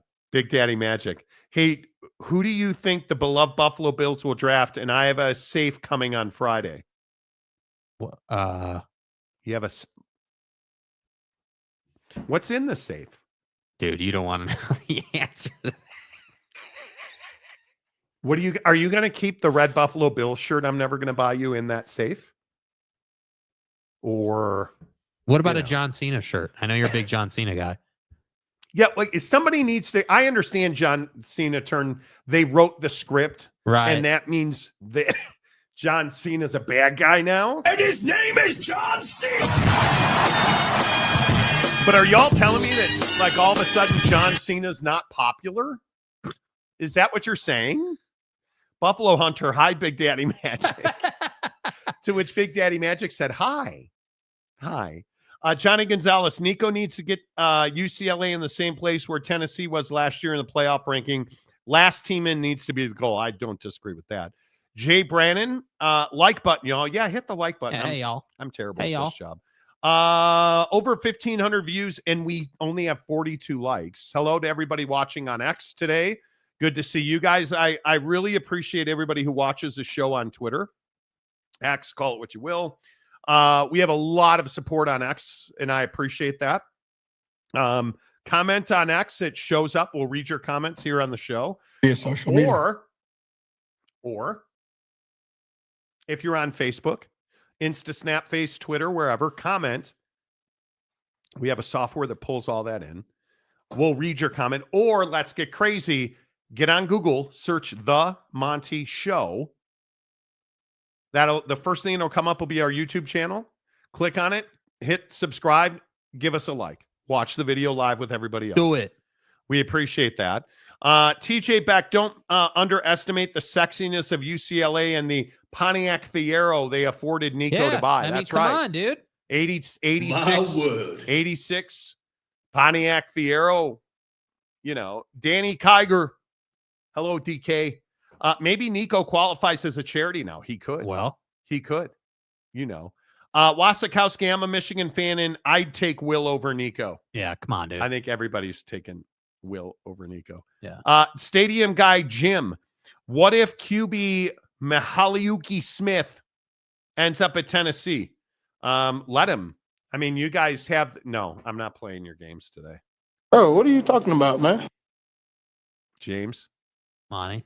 Chewy Gonzalez went to Utah's spring game this past Saturday. Dampier's legit. Ficklin is Caleb Williams 2.0. Isaac Wilson still needs more time. I am telling you that Dampier. Yeah. I was talking to some Utah football folks over the weekend. And these are usually tame, low-key people. Well, we'll be fine. Well, I get that answer from people at Utah all the time. We'll be fine. It's never, man, we haven't seen this on the Hill. It's never that was fun to watch. We haven't seen this on the Hill in years, and that was fun to watch. The offense is completely different, and there's a different dynamic at Utah offensively. Yeah. Now you got to go win conference games, and I don't want to hear about how great Utah is going to be in the defense. Totally get it. After what you did last year, you got to go win games before we crown your ass. Mm-hmm. Not making that mistake 7 times. Wasikowski, hopefully we get a real Pope. Peter Urdu. Okay. Dan Welsh, Cheatigan sucks. Wow. Thanks for the contribution, Dan. Yeah, am I not getting any love for mixing in a Cheatigan? Yeah, dude. That was well done, bro. That was really well done. Doesn't get any more red, white, and blue than that. Yeah. I mean, come on, dude. Flowers. Come on. Stepanik. Steve Stepanik, Wow. You're not dead. Good to see you, my friend. I hope you are doing well. A noted K-State fan. Avery Johnson's still not in the portal. So you're living well. Johnny Gonzalez, why are we wanting to make broadcasters' life more difficult? Tennessee just got away from saying Iamaleava. You ain't kidding. But do you guys, before we move off that, do you guys understand? He was a really good story. Yeah. When his dad wasn't an NIL idiot and was wearing the jersey and jumping up and down in the stands, he was a really good story. Well, and then he was terrible against Ohio State in the cold weather. And all that came to an end. And then the $4 million offers just came flowing in, dude. Right. You know, I mean, my God, bro. Don't you know who I am? I'm very curious. Did anybody in this room care about the Pope dying, or am I the only one? Well, when you say you care about it, to what extent? Well, I don't really care. I mean, I think the Catholic Church is a scam and I'm a recovering Catholic. I grew up hardcore Catholic. Oh dear. You know, I think that largely, no, it doesn't matter. Yeah. They know who the next Pope's going to be. Start burning the ash or whatever color comes out of the chimney. Just do it already. Right. No, I'm getting better. Let's go, Steve. Nice, dude. Steve's been battling some health issues. Steve's a long timer on the show. I don't really care, but I'm not Catholic. I used to be Catholic. And I feel like it used to be a bigger deal than it is now. Like it used to be a thing. Purdue Pete and Peter Urdu. Are you talking about the Filipino church leader guy, Peter Urdu? I don't know. I could be wrong about that. Dan Welsh. I'm only Catholic for the beer festivals. There you go. Okay. I mean, that works, dude. Dude, real quick story before we get to the NFL draft. When I was a kid, me and my asshole brother used to go back to church just to get communion, and then we'd leave. My mom figured that out pretty quickly because they're like, we want to. I'm not Deion Sanders. I pleasure myself often. I need to go to confession, Mom. And if you guys missed the Deion Sanders pleasuring himself thing, an hour from now, we're going to replay it. Dude. That's not one you want to miss. Anyway, the point is, me and my asshole brother used to sneak back to church and get more communion. My mother found out, and I will never forget the first time a belt buckle ever hit me in the face. That was it. I got such a belt buckle.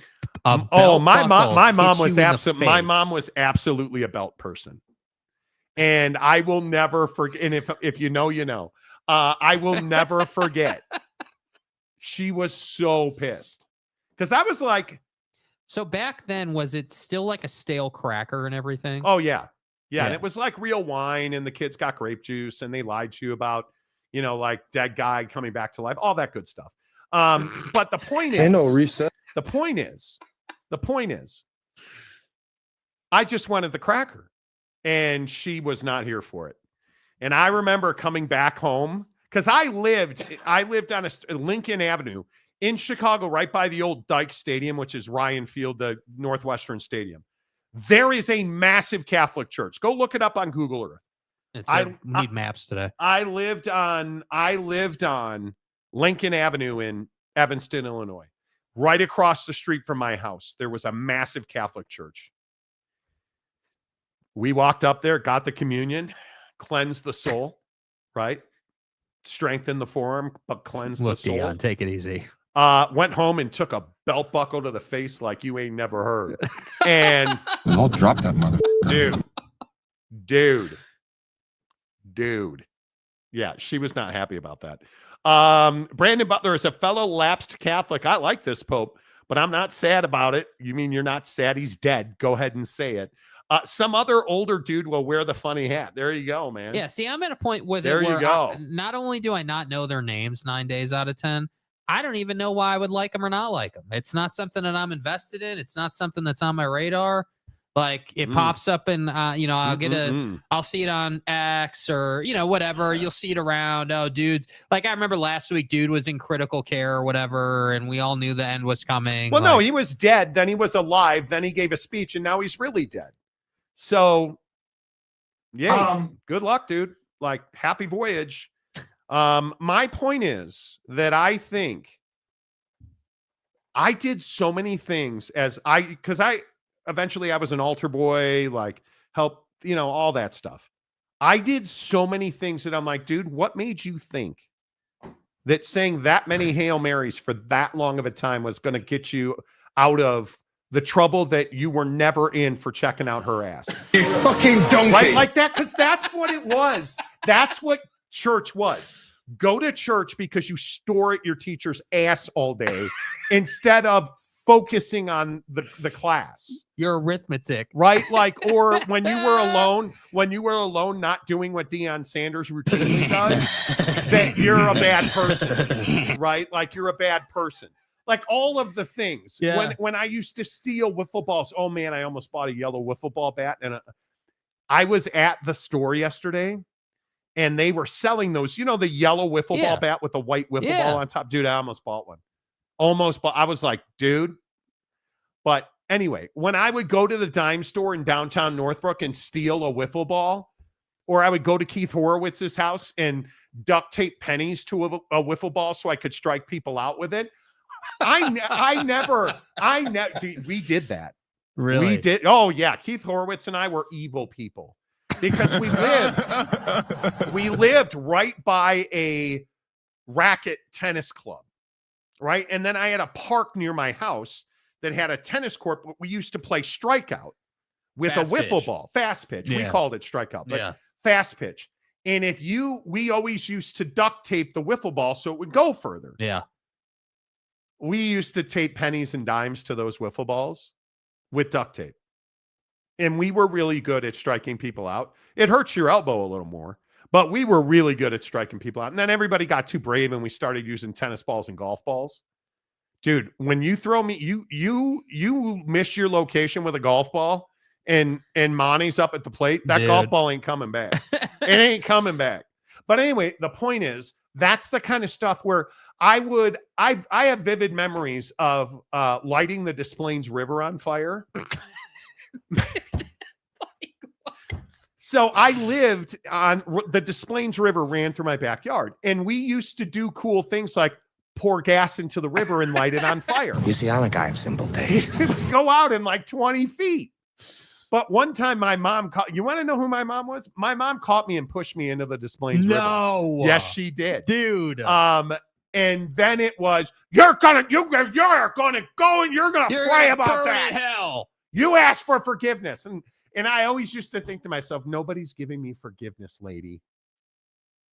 And sure enough, I'd be on bent knee and my mom, God, she was such a sadist too. She would take my allowance. I had a little jar on my dresser that my mom would put my allowance in, and I would save up for things. I will never forget. Oh, this is a story I shouldn't tell. Me and my friend Cliff had a crush on this girl. And we were sitting in my backyard in Evanston.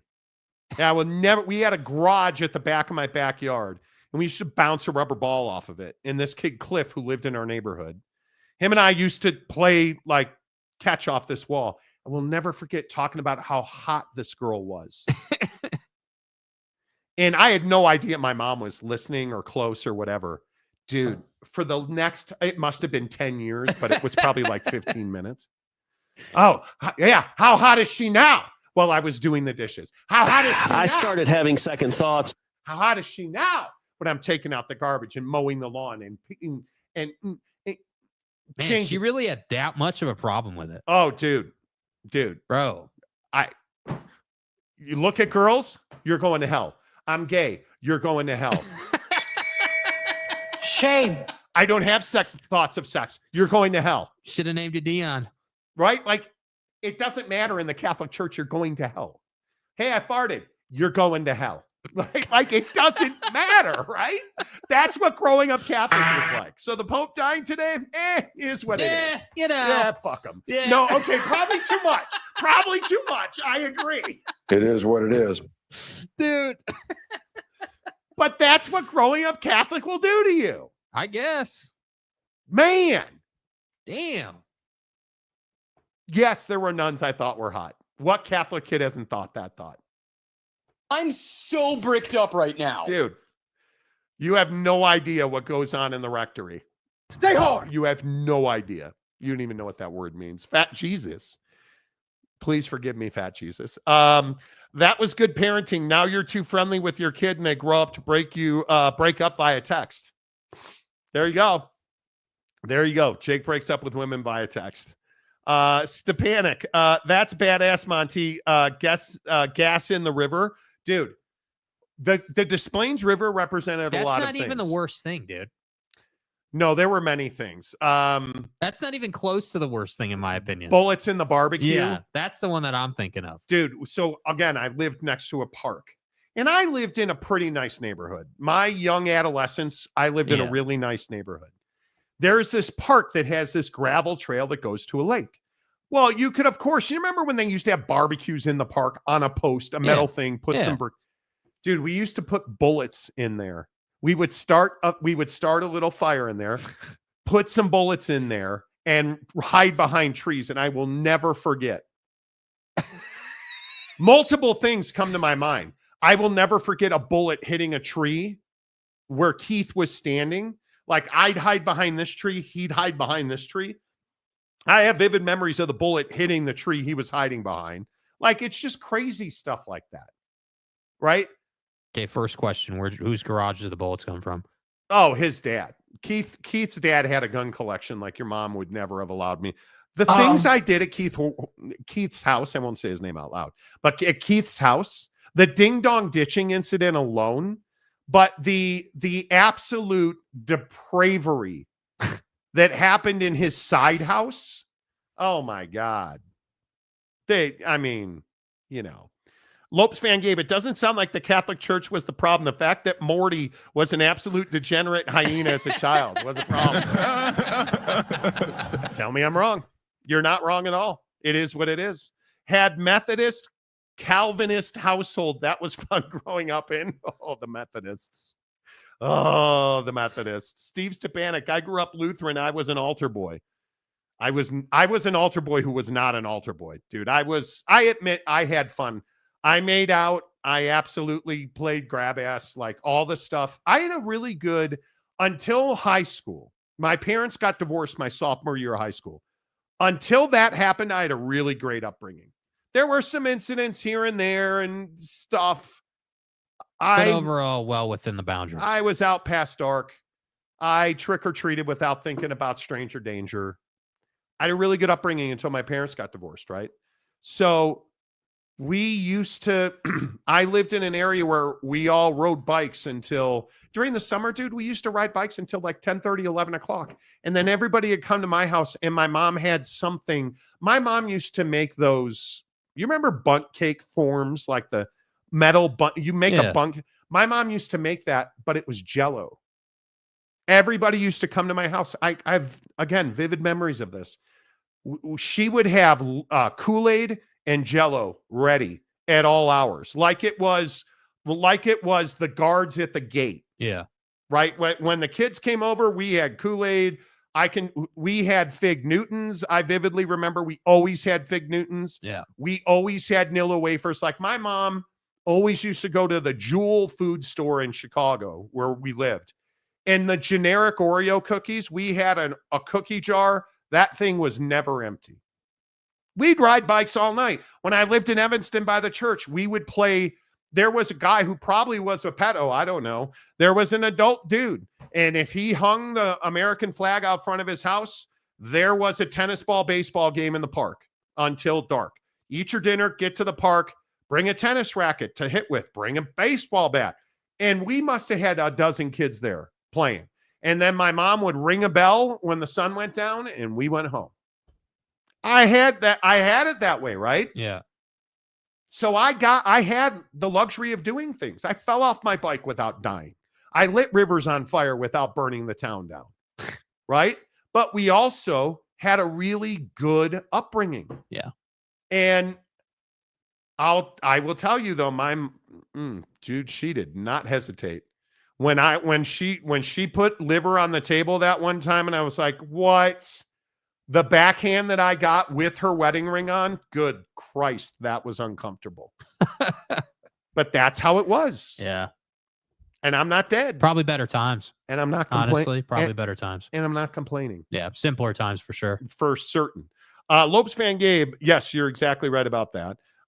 Steve Stepanek, our pastor was drunk at most of our catechism classes. That's not surprising. I don't even want to know what a cataclysm class is. You don't know. It's like Sunday school, but every day. Oh, I legit don't know what that is. Like you learn to be in the church. Your mom's cookie brought all the boys to the house. And how? Yeah. Because we had a good house. We had a porch on the back of our house. It was like a screened in porch with windows. We used to sleep out there. Like, it was amazing. It was amazing. And then I'd go to Keith's house and get in all kinds of trouble. God damn, did I get in trouble. Never got caught, but that's kind of the point. All right. Enough reliving the greatness. Yes. Whew, welcome back. Welcome back. Let's get into the NFL draft because speaking of Shedeur Sanders, in just 50 minutes from right now, Deion Sanders said something today. If you haven't heard it, dude, or we're playing the bite today. Yes. He said something on his Tubi show that will absolutely light you on fire. The Monty Show, hour number 2, presented by our good friends at Prize Picks. Prize Picks, America's favorite daily fantasy app. What would you do if you were the New York Giants? Would you draft a quarterback? We'll tell you next. Yo, you think Dallas' Power 4 gonna drop 30 tomorrow? Why you tripping? Did you see his mom made a post about going to the game? What? Hold up. His mama gonna be there? He's been averaging like 34 points a game when she's there. At least 40 when she be on that Jumbotron. He don't like to let his mama down. Pick more, pick less. It's that easy. Cash in on your sports fandom with Prize Picks. Like 3 boxes of them. No doubt. Hi. 4, in fact. Costco's got green golf balls again, folks. I ordered 4 boxes of them. Don't tell my wife.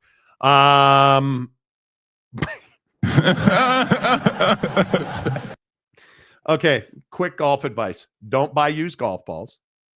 Don't. And buy Costco with the red stripe on the box because last year's version sucks. This year's version, banging. A guy let me hit one of, he's like, yeah, I bought him online. And he tossed me one the other day. Was amazing. Prize Picks, America's favorite daily fantasy app. Download the Prize Picks app. Use the promo code Monty to open up a new Prize Picks account and give me advice because I'm going to be honest with you. I am frigidly cold. I'm in the cooler. I don't know how to explain it. Fat ass is getting me out tonight because James Harden's getting on a heater. Who? What do you mean? James Larden. James Larden, excuse. I mispronounced. Iamaleava, Larden. It's tough for me. James Larden. Here's the thing. Do you do just points at 24.5? Which is a demon.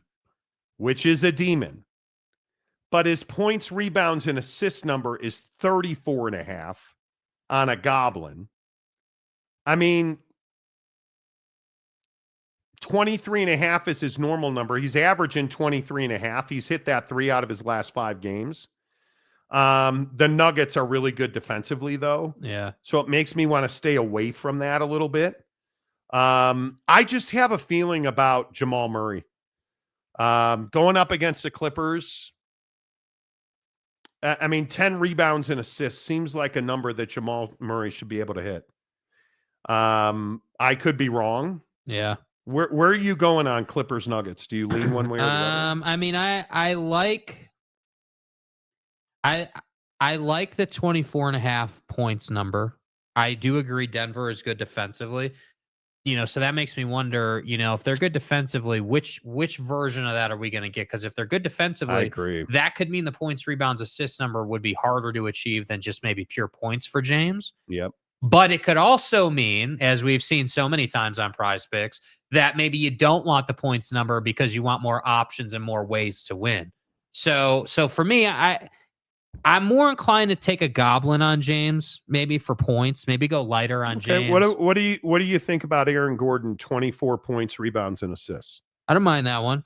He's hit that playoffs. 4 straight games: Sacramento, Memphis, Houston, the Clippers. Yeah. The Goblins 29.5. He's hit that 2 out of 5. My feeling is probably 24 and go more. Yeah, probably. And when you're on the cold streak, dude, honest to God, I'm a nun trying to get laid. Like it's just another Catholic joke. Okay, I should probably stop. I'll move on. That felt awkward. Yeah. I think there's some interesting ones with Detroit. I really want to root for Detroit. Yeah. I mean, they're a fun team to watch, the Detroit Pistons. But man, I think the Knicks are good.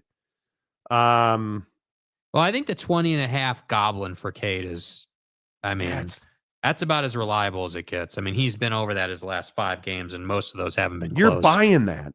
Yeah, well, I mean, he had 36 against Milwaukee. He had 21 and not a great game the other night against the Knicks. Like, at some point, I got to think he's going to go off.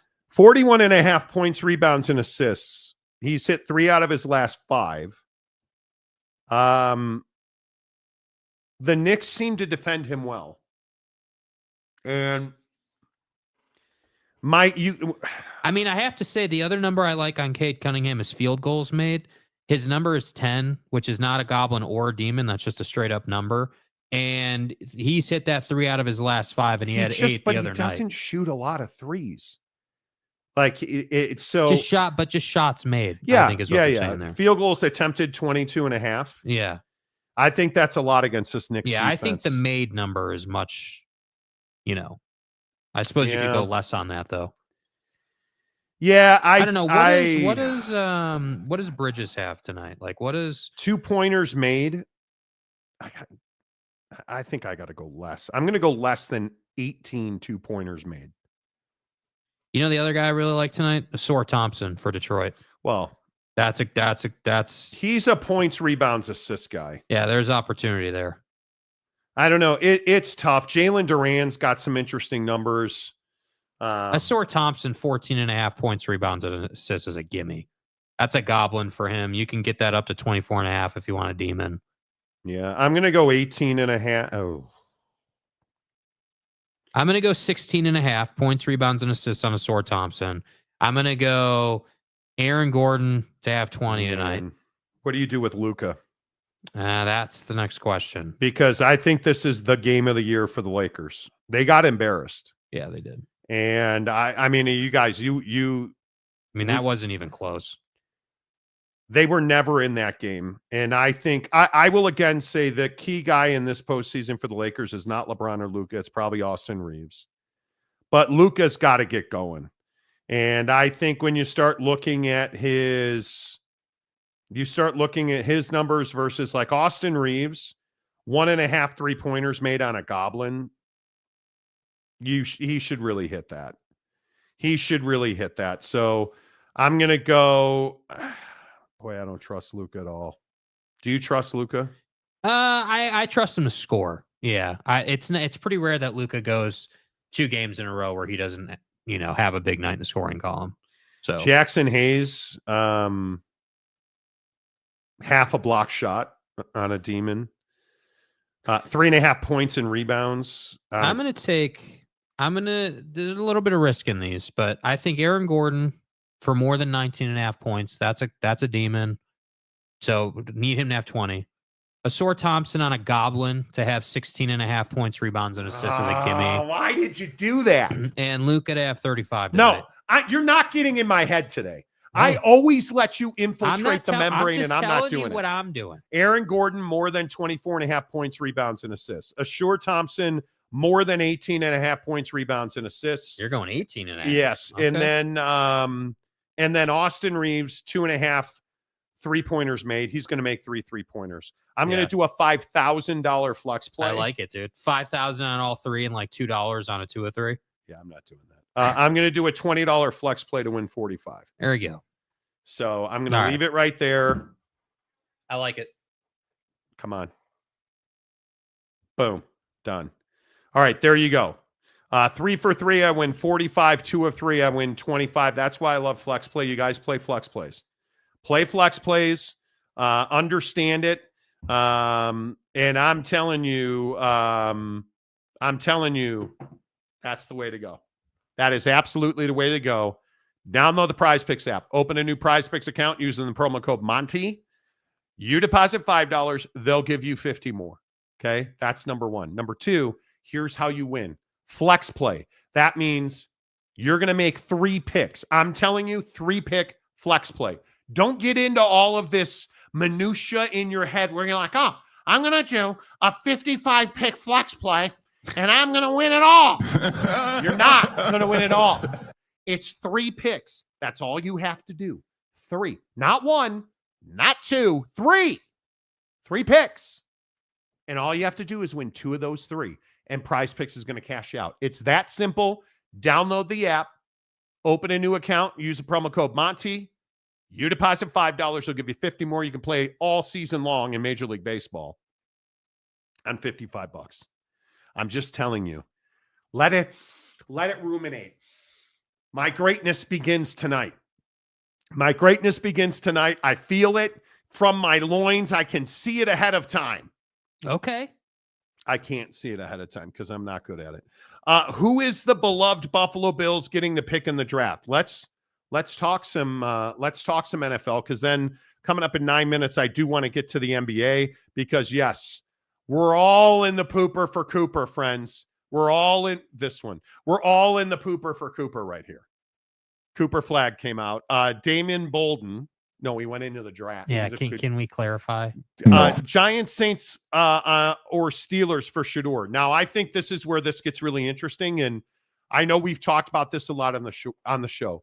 I think the Pittsburgh Steelers, if somebody's going to trade up to get Shedeur Sanders, I do believe that it'll be the Pittsburgh Steelers. And I think the Pittsburgh Steelers recognize a lot of things that many franchises, I don't know, like the New York Giants, they don't recognize that a quarterback is where this league begins and ends. And I know that we fought about this on the show, and I know that I will continue to tell you that Shedeur Sanders is actually a really good quarterback. You don't complete at the percentage and make the throws, and he made difficult throws and still completed 74%. He's an NFL quarterback. It is a little concerning that Jackson Dart is no longer attending the NFL draft. I don't know how many people saw that. Jackson Dart from Ole Miss in the great state of Utah had an invite to go to New York to go to the NFL draft, and he says, I am no longer going to the NFL draft. There's a little bit of wonderment about what that's about. But if we're comparing Jackson Dart and Shedeur Sanders, Jake, you can only have one. Who do you got? Yeah, I mean, I think, straight up player for player, I mean, I think that Jackson Dart's probably the more reliable pick just from like a build, skill set standpoint. But I also think it's a really difficult question to answer because it's so situational. I mean, there are franchises out there who really value mobile quarterbacks, who really value a guy that would be characterized as, prolific with his legs and maybe as a run first guy versus, a pocket passer who just moves to get guys open. So, I think Shedeur is no doubt about it, NFL quarterback. I think, on this show, we've been on the Jackson Dart train for a long time since his USC days. So for me, I would probably go with Jackson Dart only because I feel like you can get him at a better bargain than you could Shedeur Sanders. I don't feel like you have to move up to get Jackson Dart. There is allegedly some smoke around maybe the Giants or, somebody in that 8 to 10 range moving up to try to get Jackson Dart, but I'll believe that when I see it. I think the value around Jackson Dart is people feeling like he will be available in that 10 to 20 range. But do you think he's fallen off? Like, well, it's no, really I don't think weird. He's fallen off. I think his draft stock has been climbing for months. But it's really weird. He's not going to the draft. Yeah, I mean, I think that's almost unheard of. Yeah, I think that some guys, obviously you're not required to go to the draft. I think some guys love to have the draft party and love to be with their family. It could very well just be that. It could also be that he knows where he's going to be drafted or like what his options are. Like maybe he's been told, hey, we're here at number 4 right now, or number 2, and we're going to pass on you. We're definitely not drafting you. So just so or I mean, who the hell knows? I mean, the conversations that are had that are not public information are endless. So I don't think him not attending the draft is an indication of who's going to take him or not. The only thing I think it indicates is that he's most certainly not a top 5 pick at all. And I think, again, like I was saying, most people believe, his value for his story, like the value proposition of Jackson Dart goes way up after the 10th pick. If you're somebody who's 10 to 20 and maybe you're in that 25 range and you feel like you can move up into the teens to get him, that I think is why people like Jackson Dart and feel good about him. Yep. Little breaking news out of college football. According to Chris Lowe at ESPN, Joey Aguilar plans to sign with Tennessee after transferring from UCLA. You'll remember last winter, what did he do? He went from App State to UCLA. UCLA lands Nico. Now, Joey Aguilar plans to sign with Tennessee. The plot thickens. The cycle is complete now. The cycle is complete. So very interesting. NCAA transfer portal stuff still happening as well. We'll keep you up to date on that. But I think if we look at this draft order and we start trying to figure out, like, hey, who's what and who's where, what team wins the top 10? Because I think that's where all the drama here is. Which team wins the top 10? So Tennessee, you're taking Cam Ward, right? Yeah. Cleveland at number 2. This is the first trade. Do you think Cleveland makes the pick or do they trade? I think they make the pick. I think they're going to take Travis. I think that, they need weapons. Travis is a generational player. It would be foolish to trade out of that and not take him. I think reputationally, I think if you look at the Deshaun Watson situation that has played out and the mistake they made there, I think that what the Browns need is as surefire of a pick as they can get, and I'm not sure it gets more surefire than that. But they don't have a quarterback. I mean, let's remember that the disaster known as Kenny Pickett in Pittsburgh and Joe Flacco are their 2 best quarterbacks. But Joe has shown you that he can carry you for a time, and I think that for them, I agree. You don't have a franchise guy, but Joe Burrow is a Band-Aid. Joe Flacco is a Band-Aid. Joe Burrow is a band. Great. What did Joe Burrow ever do to you? I know. Joe Flacco's shown to be a 1-year option, a get me over option for a year. And, okay. So in my opinion, if I'm the Browns, I'm taking Travis Hunter. I'm ride or dying with Joe Flacco. And if it flames, it flames. If I am the Cleveland Browns, I'm trading out of this spot. You've got to you're going to do one of 2 things. You're going to draft Shedeur Sanders or Jackson Dart. And if they draft Jackson Dart over Shedeur Sanders, great. At least you evaluated them. You made a choice. Whatever. You're going to draft a quarterback or you're trading out of this spot. If I'm telling you right now, if the Cleveland Browns draft Travis Hunter, it will go down as one of the big misses of the top 10. He's going to be an amazing player. If it were me, I would start him on defense and have a 10-play package to put him with Njoku and Judy. Okay, great. They need a quarterback, and you better draft one or trade out. I think that's the only way to go. And I'll say the same thing about the New York Giants at 3.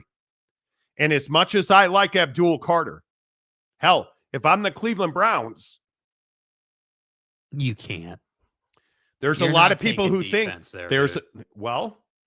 but who are we really talking about here? The Cleveland Browns and the New York Giants. Those are 2 of the most quarterback thirsty teams in this league right now. Mm-hmm. And they're both projected to take defense. Travis Hunter to the Browns, Abdul Carter to the Giants. And I think it would just be another horrible mistake. If you are the New York Giants, you cannot draft Abdul Carter there. I don't think you can do it. you have to draft Shedeur Sanders. I just don't think you have a choice. And I agree they have not invested in O-line the way the Bears and the Panthers have, but they have enough there, and you have a prolific receiving room. Go get a quarterback who can deliver them the football second half of this year if you're going poorly, and at the latest next year. Yeah, see, this is the problem, right? Because the reality of this situation is, this is a philosophical conversation. Very right? much. Like, your plan's not wrong, and my plan's not wrong. It's philosophical. And I think that this is the challenge in the draft. Like, it's funny you bring up the offensive defensive proposition of Travis Hunter, because I think that's also a big piece to whoever drafts him, obviously, how you're going to use him. And I don't think I would agree. Like, when I think of Travis Hunter, I don't think of him as a corner first, even though that's probably how we should play it in the NFL. I think of him as a standout wide receiver, a guy who is a top-end athlete and I do agree with the assessment that he does run routes well, but that's an area he would need to improve on to become one of the best receivers in the league or something like that. But my point is that if you're the Browns, what you can't do here, just in more general terms, is you can't trade out and not get a generational player in this draft.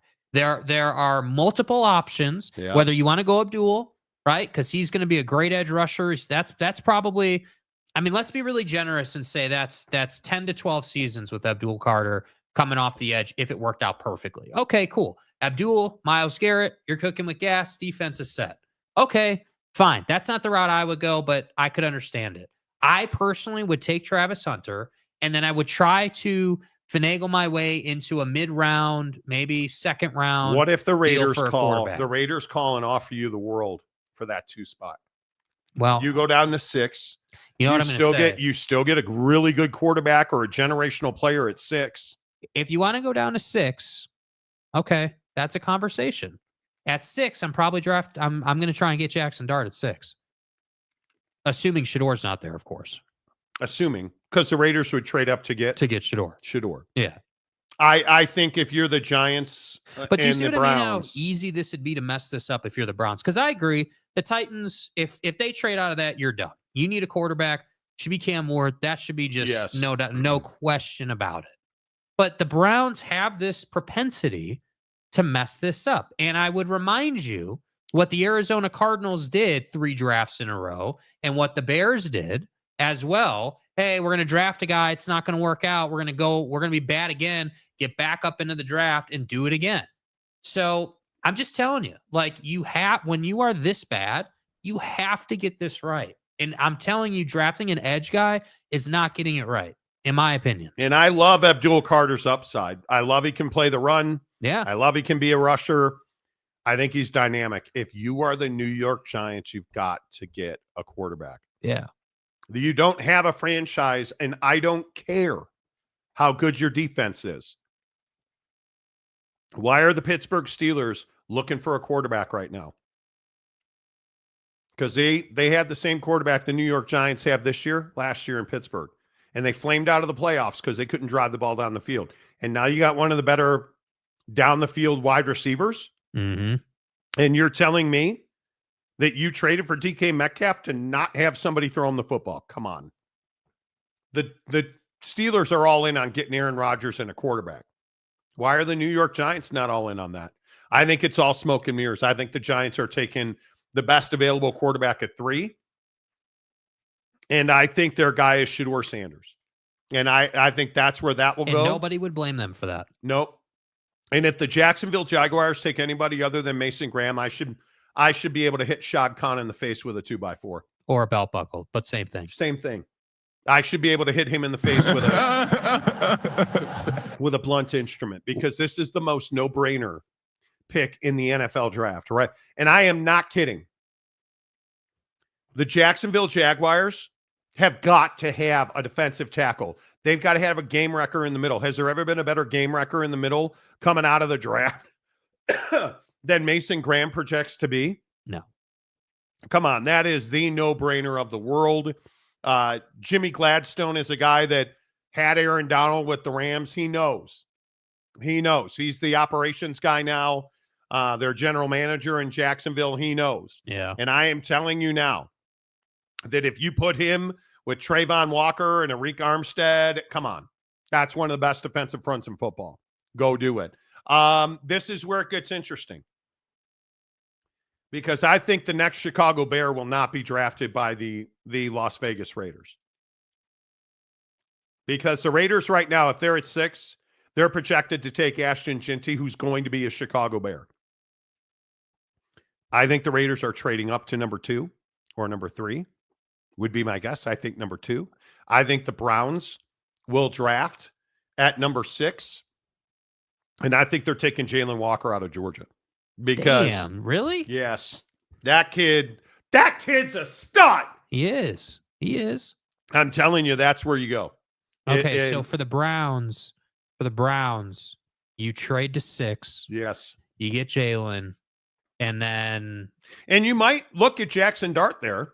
Oh, that's what I would do. That's like I just said. That's what I'd be doing. But I gotta say, I wouldn't blame them for taking Jaylen Walker. Let's see. How does it break? If Shedeur is available, wouldn't you have just picked him at 2? You probably would have.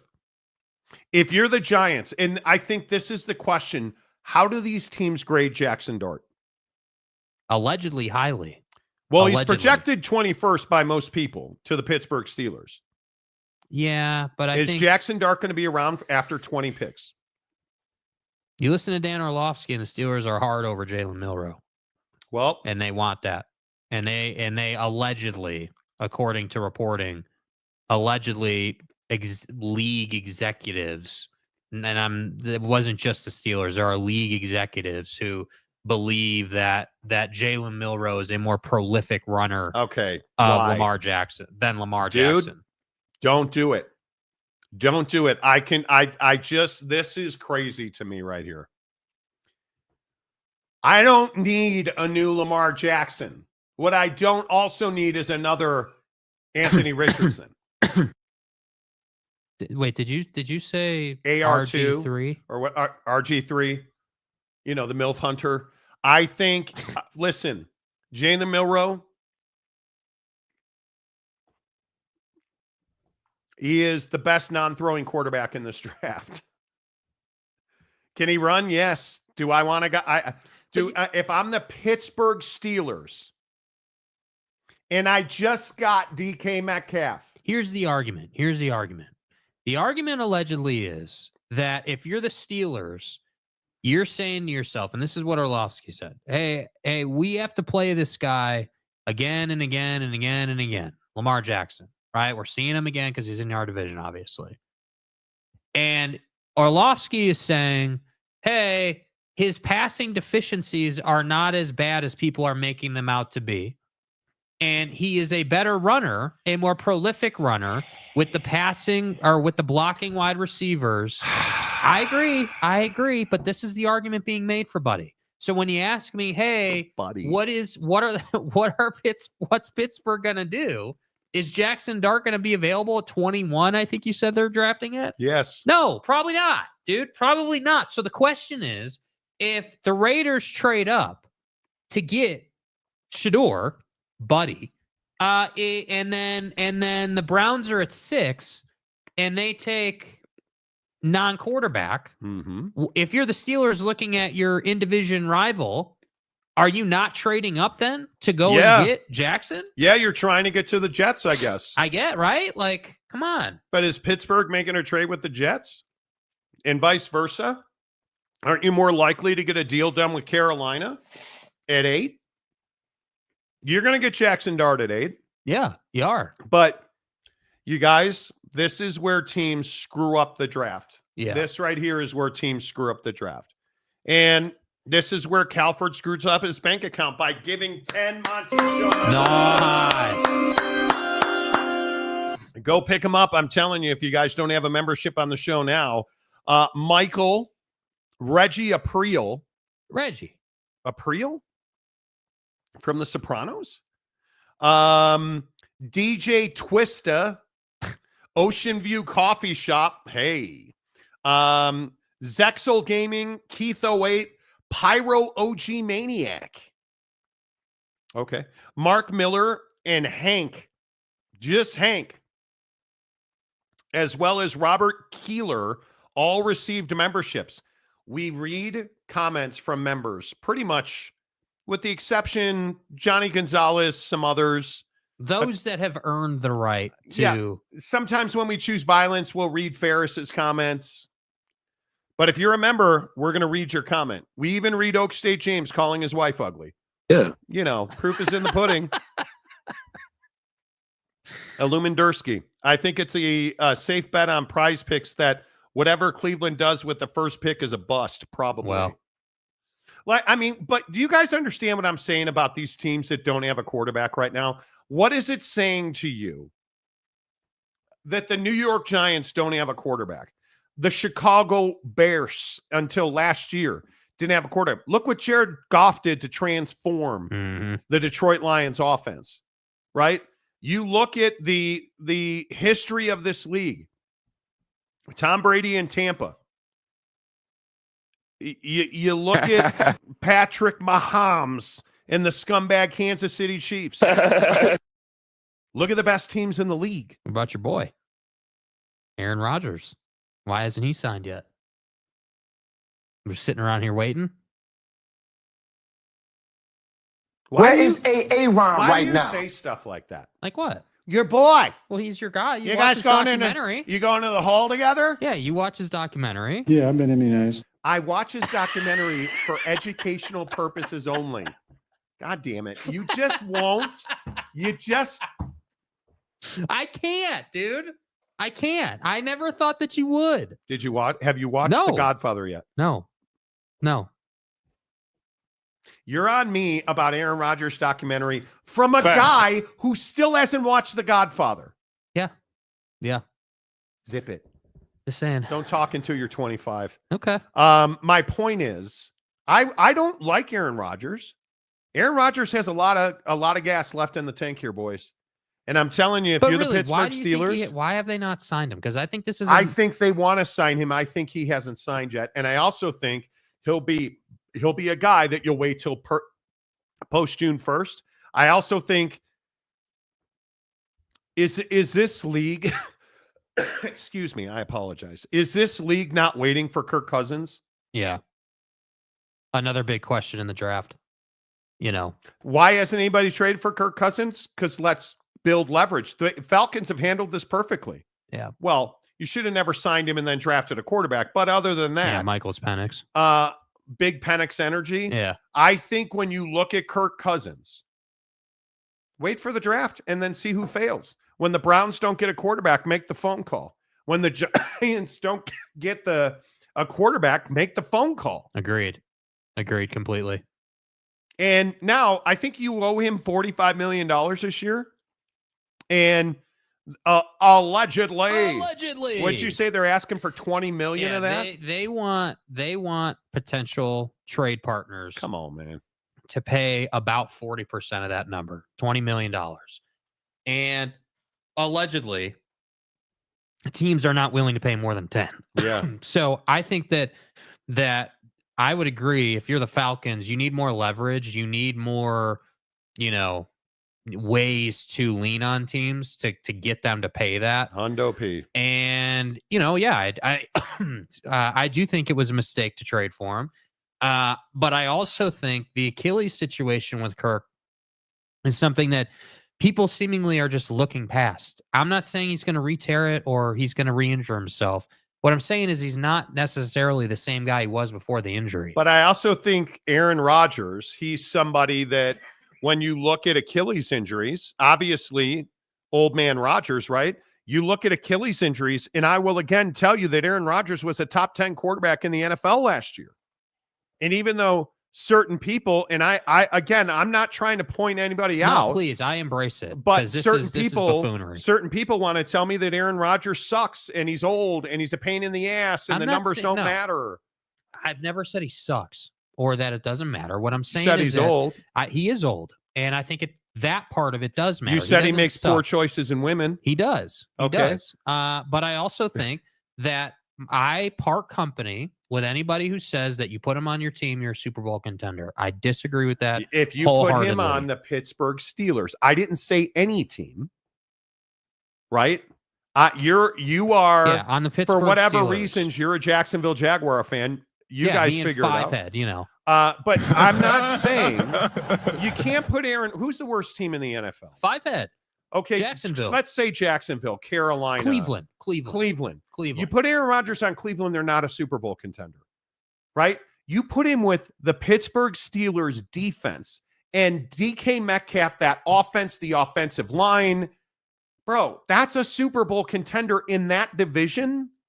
If Pittsburgh at any point last year converted a first down, they're probably playing for an AFC championship.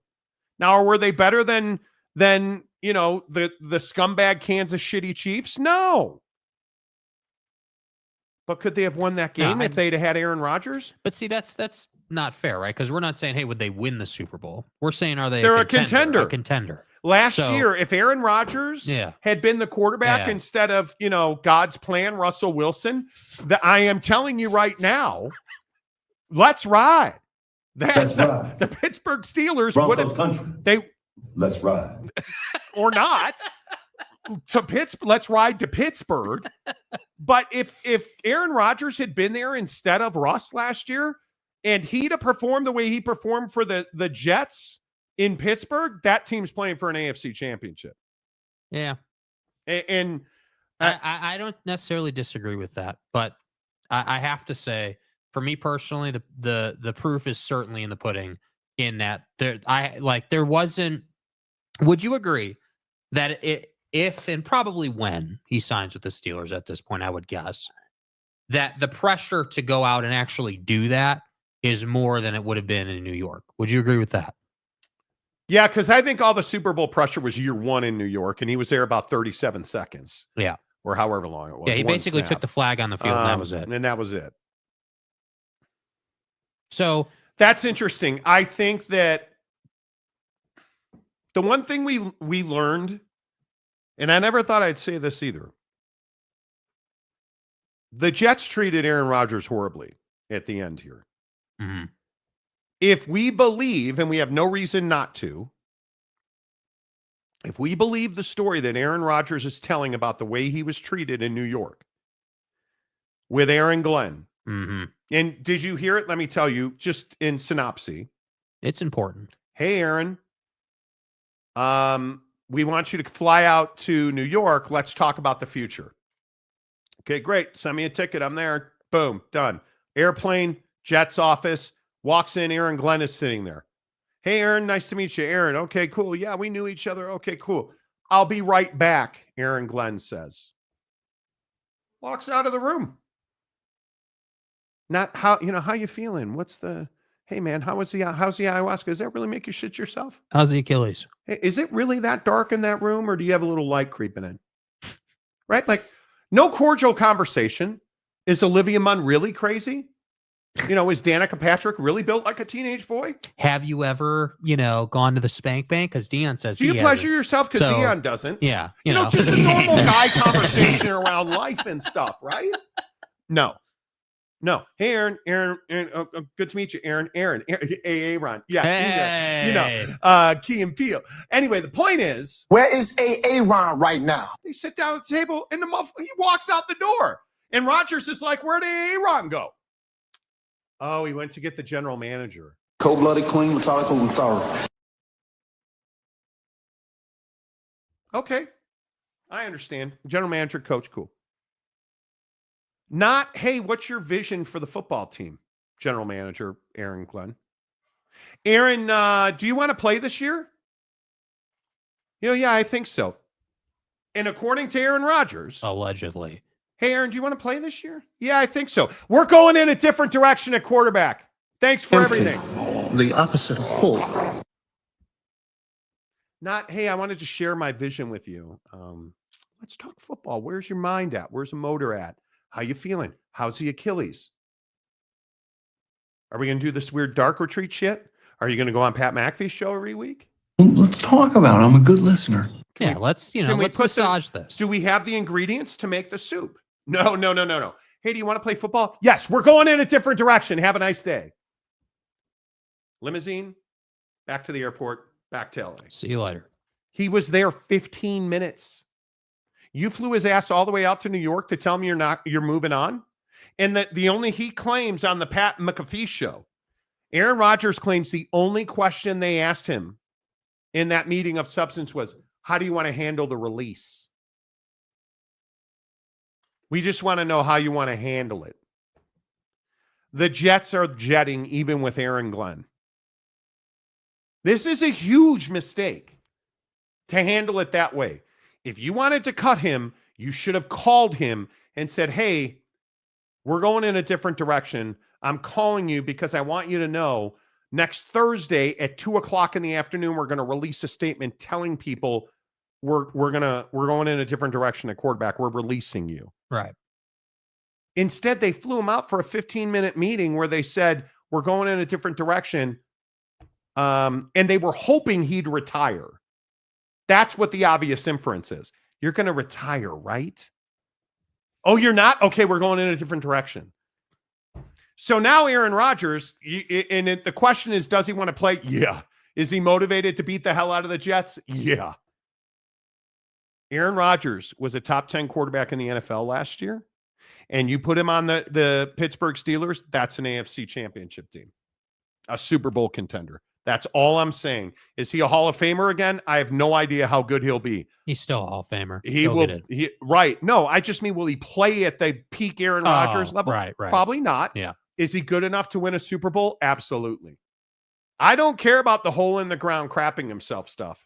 I do still have concerns about the media stuff. When he's on the field, Monday, off Tuesday, Wednesday through Monday, when he's on the football field, that's a dude you want on your football But team. what about this whole thing about, this drama with George Pickens, right? And not to do with Aaron per se specifically, but we know that George Pickens is a guy who, is always making comments in the media, there's always drama around his locker stall. Some thought they will trade him. Yeah. There is, I believe the way it was worded, it might have been Orlovsky or maybe it was another guy at ESPN. I can't remember. But basically the way it was worded was they're not going to openly shop him, right? They're not going to publicly say, yeah, he's available. Go ahead and call us. That's not what they're doing allegedly. What they're going to do allegedly is they're going to, in their draft conversations with other teams, just kind of feel that out and see if people bring it up, that type of situation. So my point in all this, to bring it full circle back to Aaron, is Aaron Rodgers has no problem criticizing his wide receivers. We've seen that. That's not me making something up. We've seen that take place in New York, right? We've seen it. So my question is, okay, to your point, you went and got DK. You definitely need a quarterback because you don't sign that guy and not have someone to throw it to him. So if it's not going to be Aaron Rodgers, then what is your other option? Because you're not going to draft Jaylen Milroe and just throw him in there when you went and spent that money on that kind of asset. Yeah. That doesn't make sense. I think it's going to be really interesting to see. And this, one more thing, this whole thing about Jackson Dart being Bo Nix 2.0. Stop. I don't love that comparison because I think that does a lot of disservice to Jackson Dart's game. Bo Nix is a hell of a quarterback. Did a great job learning that system. One of the toughest systems to learn in pro sports, in my opinion. I agree. So in Denver. Yeah, in Denver with Sean Payton. That's a really difficult and complex system. I don't think it's fair to compare him to Jackson Dart because I think Jackson Dart's game is a little bit different. Jackson Dart doesn't necessarily want to run as much as Bo Nix does. I think what Jackson Dart would love to do is stand back there and do the same damn thing he did at Ole Miss. Stand behind the line, deliver the football, and run an offense. That's what I think he wants to do. And again, you look at Jackson Dart as a pure passer. He has been a passer his entire career. Yeah. Now, Bo Nix that last year at Oregon was a stud. Auburn, not so much. Oregon, Bo Nix, Denver Broncos, Bo Nix, better than we all thought. I think Jackson Dart has 5,000-yard potential. Yes. In this league. Because that's a cat who doesn't turn the football over.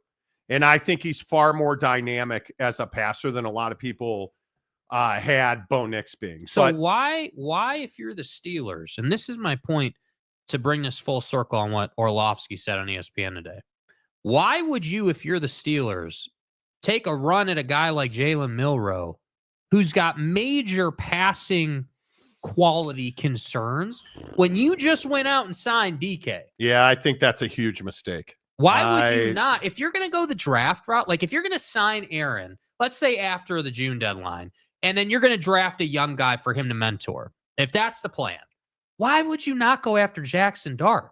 That's what I don't understand. Why this sort of, obsession with these guys who are more run first than pass first in college? Because I agree. I was wrong about Anthony Richardson. This dude didn't make any adjustments. This dude went out, tried to run through a wall, got his ass laid out, and it's not a franchise quarterback. He's just not. You're just not that guy, pal. So I feel like it would be uncharacteristic and pretty far out of line for an organization like the Steelers to go out and get a run first guy. Can anybody sit here and tell me when's the last time they had a run first quarterback? Because I don't remember. See, and I think, and you'll probably back me up on this, and people will say it only because you're fear of my violence. That's only because of my last name. That's Yeah. I'm pretty good about quarterbacks translating to the NFL. Yeah.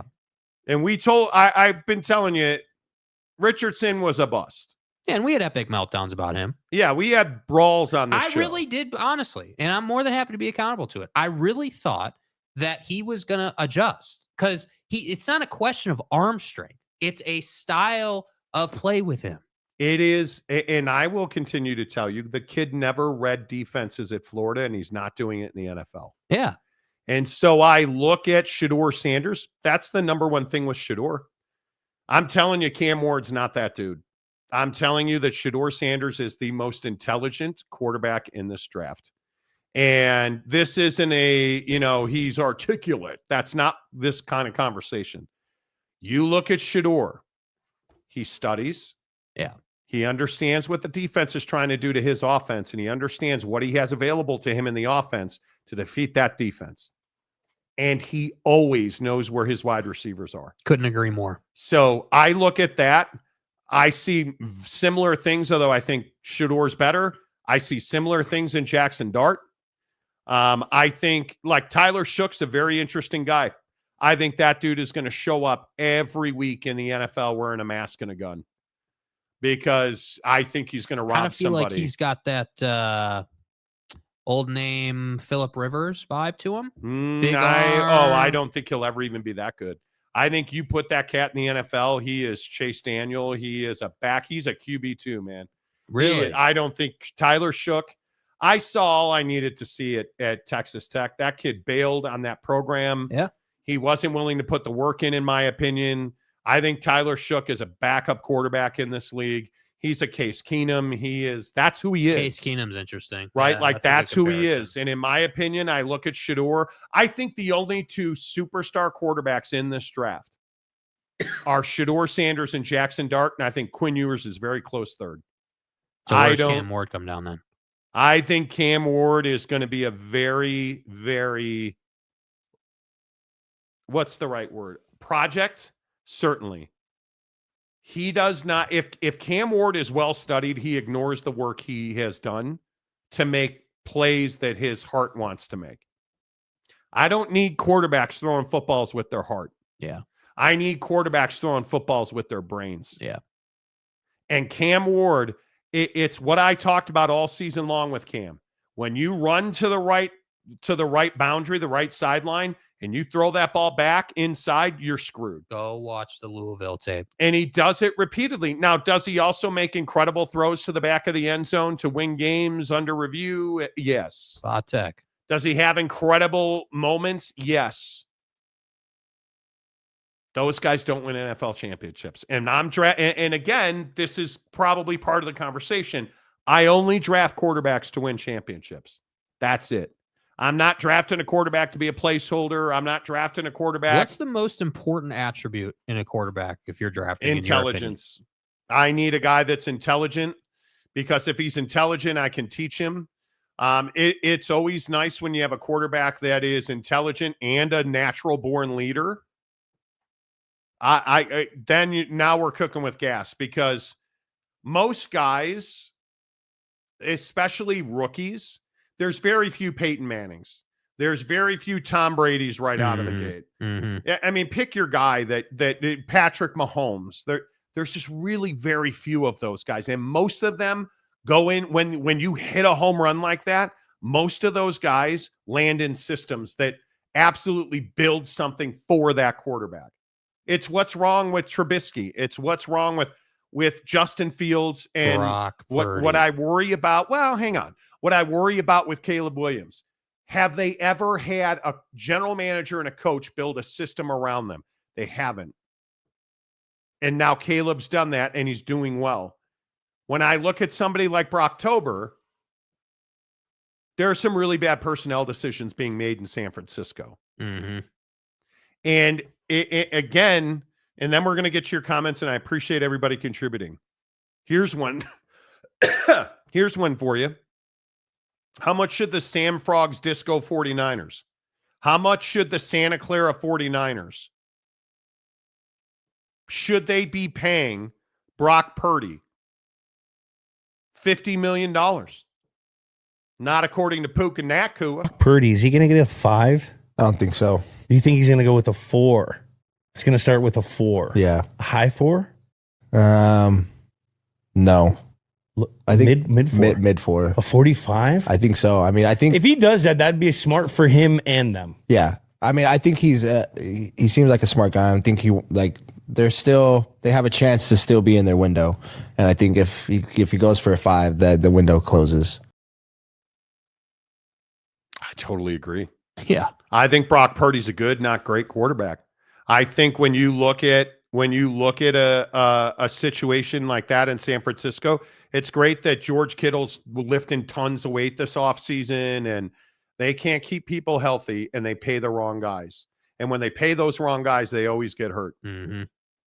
And so if you go and pay Brock Purdy $50 to $60 million, you're done. That team is in the bottom tier of the NFC West for the rest of that contract. Yeah. Totally agree. That's the reality of it, because the LA Rams aren't paying those guys. Look what the Rams did with Matt Stafford. Really smart to bring him back. Really smart. But if I look at the quarterbacks getting super money, Dak's already, how many times is Dak going to renegotiate? Yeah. Because you have to as soon as you do that, right? You have to renegotiate those deals. And I think whether it's Patrick Mahomes or Brock Purdy or whoever, if your quarterback is making obscene money, where is it coming from? It's probably coming from your offensive line. The defense. It's probably, well, depending on who it is. Bobby Saleh, I don't know. It's coming from your offensive line most of the time, and it's probably you're not paying a running back. It's what it is. Yeah. Because if you pay Dak Prescott, you're paying CeeDee Lamb, right? Or you're going to do it backwards like Jerry did, but, you know. But if you're paying Patrick Mahomes, aren't you drafting Xavier Worthy? What's wrong with the Kansas City Chiefs last year? Why'd they lose? Well, because they didn't pay a new tight end, and they didn't pay skill position players. They drafted Xavier Worthy, and he just wasn't ready. Because where'd all the money go? Well, it went to the quarterback, and it didn't go to the running back or the skill position. And where did it go this offseason? Well, that money certainly didn't go to the offensive line this offseason.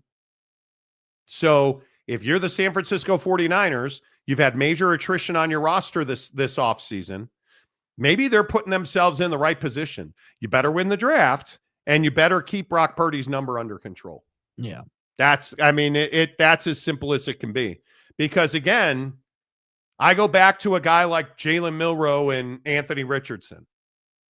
I go back to Lamar Jackson. Yeah. You're overpaying Lamar Jackson. For what? And you're not winning Super Bowls because you don't have a Super Bowl caliber quarterback.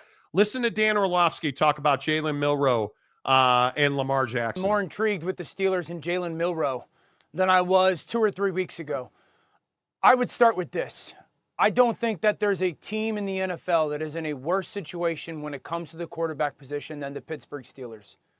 The only team that I can think about that's in the conversation is Cleveland. They got the second pick, okay? They got the I don't think they'll take quarterback. They got the second pick. The reason I say Milroe, a couple things. Number one, the likelihood that he'll be there at 21. Number two, the receivers on the perimeter, both George Pickens and DK Metcalf. Could you imagine a quarterback with the ability to push the ball downfield like Milroe? And then the rare athletic ability that we're watching. He is not perfect. He is flawed. There's no doubt about it. No quarterback had more explosive runs downfield than Jaylen Milroe last year. And this is a team, an organization that has had to watch at least twice a year go, gosh, we got to play that guy Lamar Jackson again. We got to play Lamar again. I can't say I disagree with him. I would not draft Jaylen Milroe in the first round. Me either. I just think it's too risky. And again, to tie a bow around this before we get to your comments, Tennessee's drafting Cam Ward. I think Cleveland is probably drafting Travis Hunter. What are the New York Giants going to do? There's zero expectation the Cleveland Browns are going to win. Yeah. They're building a new stadium. Yeah. I think the real intrigue starts at 3. And I think the winner and I think the absolute winner, if it all breaks right, could be the Chicago Bears at 10. If they get Ashton Ginty, I think the Jacksonville Jaguars, if they get Mason Graham, I think the absolute loser in this draft could be the New York Giants if they draft Abdul Carter. Huge mistake. Yeah. Trade that. So number 1, draft Shedeur Sanders. Number 2, trade that. Number 3, stop playing football under the New York Giants name and just fold the franchise. Because you can't draft Abdul Carter there. Sorry, man. No, you can't do it. No, so I think the Jags could be the real winners with Mason Graham, and the New York Giants almost certainly are going to be the loser. Brandon Bootlair. By the way, your Royale Salt Lake is officially back in the Miller fold, or in the Miller fold. Anybody see that? Royale Salt Lake, RSL. It's called Major League Soccer, MLS. They used to be on TVs. I don't think they have a TV deal anymore. Or a broadcast. I'm not sure. Anyway, the point is, Miller family bought that out. See what happens. Kirk seems like a perfect fit for the Steelers. Low drama and a team guy. Agreed. I would agree with that. I would agree with that a hundo. And a pocket passing quarterback. Conundrum says excuse me. We have a trade. Yeah, I think there's going to be some. We have a trade. The New York Giants are drafting Abdul Carter. Hugh Janus. Like, you're in trouble. Johnny Gonzalez, Jaylen Milroe, the only difference is he didn't win a Heisman at the beloved Baylor. Okay. Is that who you mean? JM? I don't know what you mean. Seth that makes hats says Calford. Yes, he's amazing. Big Daddy Magic. The quarterback, the greatest quarterback of them all is Josh Allen. New Big Daddy Magic video coming up for you too here shortly. Johnny Gonzalez, does Ward do for the Titans what Daniel did for the Commanders last season? Probably not. And it's funny you say that because I'm hearing that comparison constantly. And oh my God, Jalen Brunson almost folded a guy into a pretzel. Knicks and Pistons are underway on TNT, by the way, after you hit the like button. I don't think you can look at the Commanders last year and say that Daniels is a once a decade quarterback, that kind of success. Yeah. Oh no, twice a decade, because Caleb Williams put up the exact same numbers in Chicago. Boom. Twice a decade. That's very rare that you have rookies come in and do that. Conundrum says Fredo Jake. Do you understand that? That's a Godfather reference. That is wow, I'm proud of you for that. Seth Hatmaker, I vote Calford do a segment. Love to hear his bio. Okay. I mean, you can always send videos in. Stepanik says, I think you meant, yes, you did. I hope Kansas City does well. They rarely don't do well. Delaric, Aaron is going to do what Joe did a few years ago and see who loses a QB early in the year for the season, cough to and go to a decent team. Where is Aaron right now? There's no better fit for Aaron Rodgers than the Pittsburgh Steelers. They want him. They've offered him. He said he's thinking about it. So I'm glad he's got to think about it. Stadium guy Jimmy. Okay, if Dallas could get Jackson Dart at 12, then trade Dak. What is your stay hard? Why do you have such lower extremity stiffness over trading Dak Prescott? Like, explain this to me. I'll never understand. And now I guess you're a Dallas Cowboy fan because you told me you were a Kansas City Chiefs fan. You even have the jacket. That's right. Actually, that is correct. So now apparently you're a Dallas Cowboy fan. Isn't everybody? But you're not trading Dak Prescott. You don't want to, nor should you. And if you do, okay, you better get the number 1 pick in the draft. Because other than that, it's going to be tough to upgrade the quarterback in Dallas. Not really sure how you're going to do that. And how many teams are willing to take his money? That's a great question. Can't be a lot, but it's fine.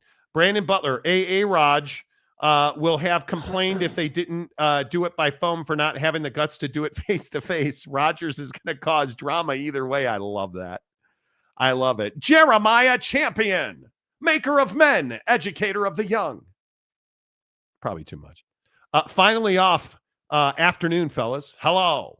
Eric Wasikowski. Curious to see when the first running back's taken. Dude, I think it's the Bears at 10. Can you imagine the Chicago Bears? I might have to buy Bears season tickets now. If they get Ashton Ginty. It's an erection. Bro, you do not want to watch this show. I'm off on Friday this week. You do not want to watch this show Monday if they get Ashton Ginty. That would be unbelievable. Mm-hmm. What round does yours go? That's interesting. I think top of the second. Yeah, I think he's top of the second on Friday. It's really dependent on what goes down in the first round, I think. I mean, if you have a team that, if you still have a lot of quarterback need, then yeah, top of the second, but if maybe more quarterbacks are taken in the first than we thought. Does he wind up to the Browns at 33? Definitely an opportunity. Does he wind up with the Browns at 33? I think that's a very interesting spot. Because I could easily see them taking a quarterback there. Other than that, it's a long fall after that. The Giants at 34. The Raiders at 37. I think he goes somewhere in that top cut. Certainly the Saints at 40. Let's see what they do. Yeah. Are they making a move? Like, there's a lot of spots, Delaric, where that could happen. Do you think the Steelers will overdraft him? Quinn Ewers? I do not. I think the Steelers will move up if it's available. I think, Delaric, what your question really should be is, will the Steelers overdraft a QB? Well, now you're cooking with gas. Because I think whether it's Quinn, whether I think it's Jaylen Milroe, I would be, like I said multiple times today, I'd be perfectly fine with them trading up to get Jackson Dart because I think his game translates. Perfectly fine. Perfectly fine with that. I don't think you can really overdraft him because you're not going to go into the top 5 to get him. You would be low, poor, like you'd be 8 to 10, I think, to try to get him. So, I think I just would not. If I'm the Steelers, you're in such a good position here. You have this one final box that you need to check at the quarterback position. You're so close and so far away. Yeah. So it's like, all right, if we let's presume that Aaron Rodgers and the Steelers have a verbal agreement that nobody knows about and he's going to be there. And you're drafting this pick of a quarterback is a guy who's going to sit behind him and learn. Let's presume that's the situation. I can't think of a better guy to be in that situation than Jackson Dart. I don't want, I'm a big Dan Orlovsky guy. I believe in what he has to say. I think he's super credible. I think he watches a lot of film. I love him. He's very educated. I don't disagree with his take that Jaylen can work. But what I disagree with is that should be plan A. Like, if Jackson Dart comes off the board, like, let's say just something wacko happens and the Giants go Jackson Dart, right? And he's off the board, no longer available. Okay, then let's start looking at Jaylen Milroe. Then let's start looking at Quinn Ewers. But don't start looking at those guys until you absolutely have to. Why would you do that? Because I think Quinn Ewers versus Jackson Dart, I'm going to take Jackson because of the health concerns. Yep. You could be for sure on that. Wow. So I just think it's a pretty straightforward proposition not to have to overdraft a quarterback. Dude, the Knicks are not getting calls at the Garden. We're watching game 2 between the Pistons and the Knicks. Entertaining game. Watch along with us. Knicks lead that series 1-0. They want this to be a 7-gamer. I think, and they want this to be a street fight. Josh Hart just got absolutely manhandled at the rim with no call. Jalen Brunson is already dicing in the paint. Like, okay, remind me who you have on Prize Picks one more time. In this game, Shedeur Thompson. Same. Asar Thompson for 18.5 points, rebounds, and assists. See, I have that number at 16.5. My guy's got 6. Okay, so we're in sexy time mode here with Asar Thompson. Yeah. And if halfway we can first. Good Lord. Yeah. Dude, this game is getting incredibly physical. And anyway, okay. Let's see. Did you give 10 more? You did not. Yes, he did. Yes. Nice. Appreciate you, Calford. Appreciate you. Let's see. Let me run through some of these because the video we're going to play you for Deion Sanders and his forearm strengthening comments, it'll blow your mind. Drama, bro. Teacher drama is the best kind of drama. Okay, let's hear it, dude. Well, because you do get mama drama constantly. Yeah, any good teacher drama today, dude? Yeah, was there teacher drama today? What is it? JSC. Any good teacher drama today, JSC? Come on, Professor Champion. Who you guys got for drama today? Who's your drama instructor? Professor Champion. You should just have a button that when class starts and you need all the kids to shut the up and sit down, you hit the button. Professor Champion says, "Shut the fuck up, Donnie." Perspective. That's exactly right. That's right. Johnny Gonzalez, since we live in the land of comparison, what is Monty's NFL past present running back that Ginty reminds him of? Earl Christian Campbell. No. Do you trust him catching the football? I trusted he could develop that. That's interesting. Who would I compare him to? I mean, he probably reminds me a lot of Todd Gurley if he can catch the football. I mean, that to me is because he's got that kind of running ability and he's healthy because he only played at Boise, so he never had the big game knee injury like Todd did at Georgia. Physically, I think he is similar to Saquon, how he's built. Big time, like thick, shorter guy. Yeah, he is a smaller running back. Yeah, I mean, which a lot kind of of people blocks out the Gurley comparison. A lot of people want to compare him to like MJD. What are his? Do you have his size there? No, I can get it for you real quick though. Yeah, I think when you look at Todd Gurley, 5'9", 215. Yeah, so if we look at Todd Gurley, he was 6'1", 220.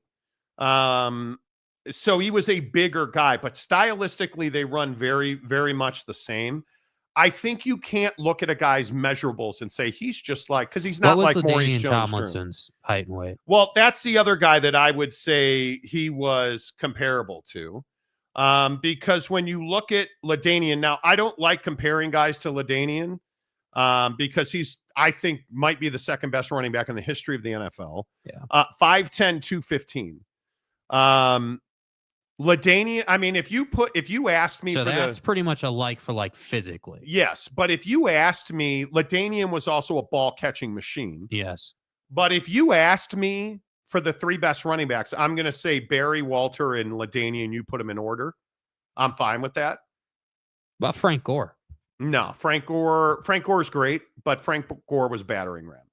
And he was 5'9", 216. Right. Fucking stop comparing him based on size, I'm you just prick. saying, like, I know it's stylistic. It's not size. I get it. It's not size to me. Yeah, I get it. I look at LaDainian, and you look at his numbers in the NFL, and more importantly, you look at what his statistics were in college. They're pretty similar. Yeah. LaDainian's a guy that never had a 2,000-yard season running the football, right? But if you look at his receiving numbers, 4,772 yards receiving in his career on 17 touchdowns. Now, here's one that I don't like at all. that I've heard a lot, which is Steven Jackson. Steven Jackson. I covered Steven. I know Steven personally. I just don't think it's at all comparison. Steven Jackson was a massive human being. 6'2", 236. His thigh was as big as my skull, and I wear a size 8 hat. Yeah. I mean, the guy, Steven Jackson was a unit. Yeah. Absolutely a unit. It's oh my God. Henry. Derrick Henry and Steven Jackson's a better comparison. Yeah. Yeah. Right? Like, yeah. I look at the prototypical dual threat back, and that's what I look at for Ashton Jeanty is a guy that I think when we start talking about styles, that's who I look at. Stop with the if we're gonna go Steven Jackson, can we not at least throw in an Alvin Kamara? Yeah. Can I get in Alvin Kamara out of this? Like, that's the guy we need to be comparing him to. One that I like for the ability to make guys miss was Chris Johnson of the Titans. Yeah, but Chris was not how do I say? He wasn't dual threat. Chris had one season where he was unflipping believable. Mm-hmm.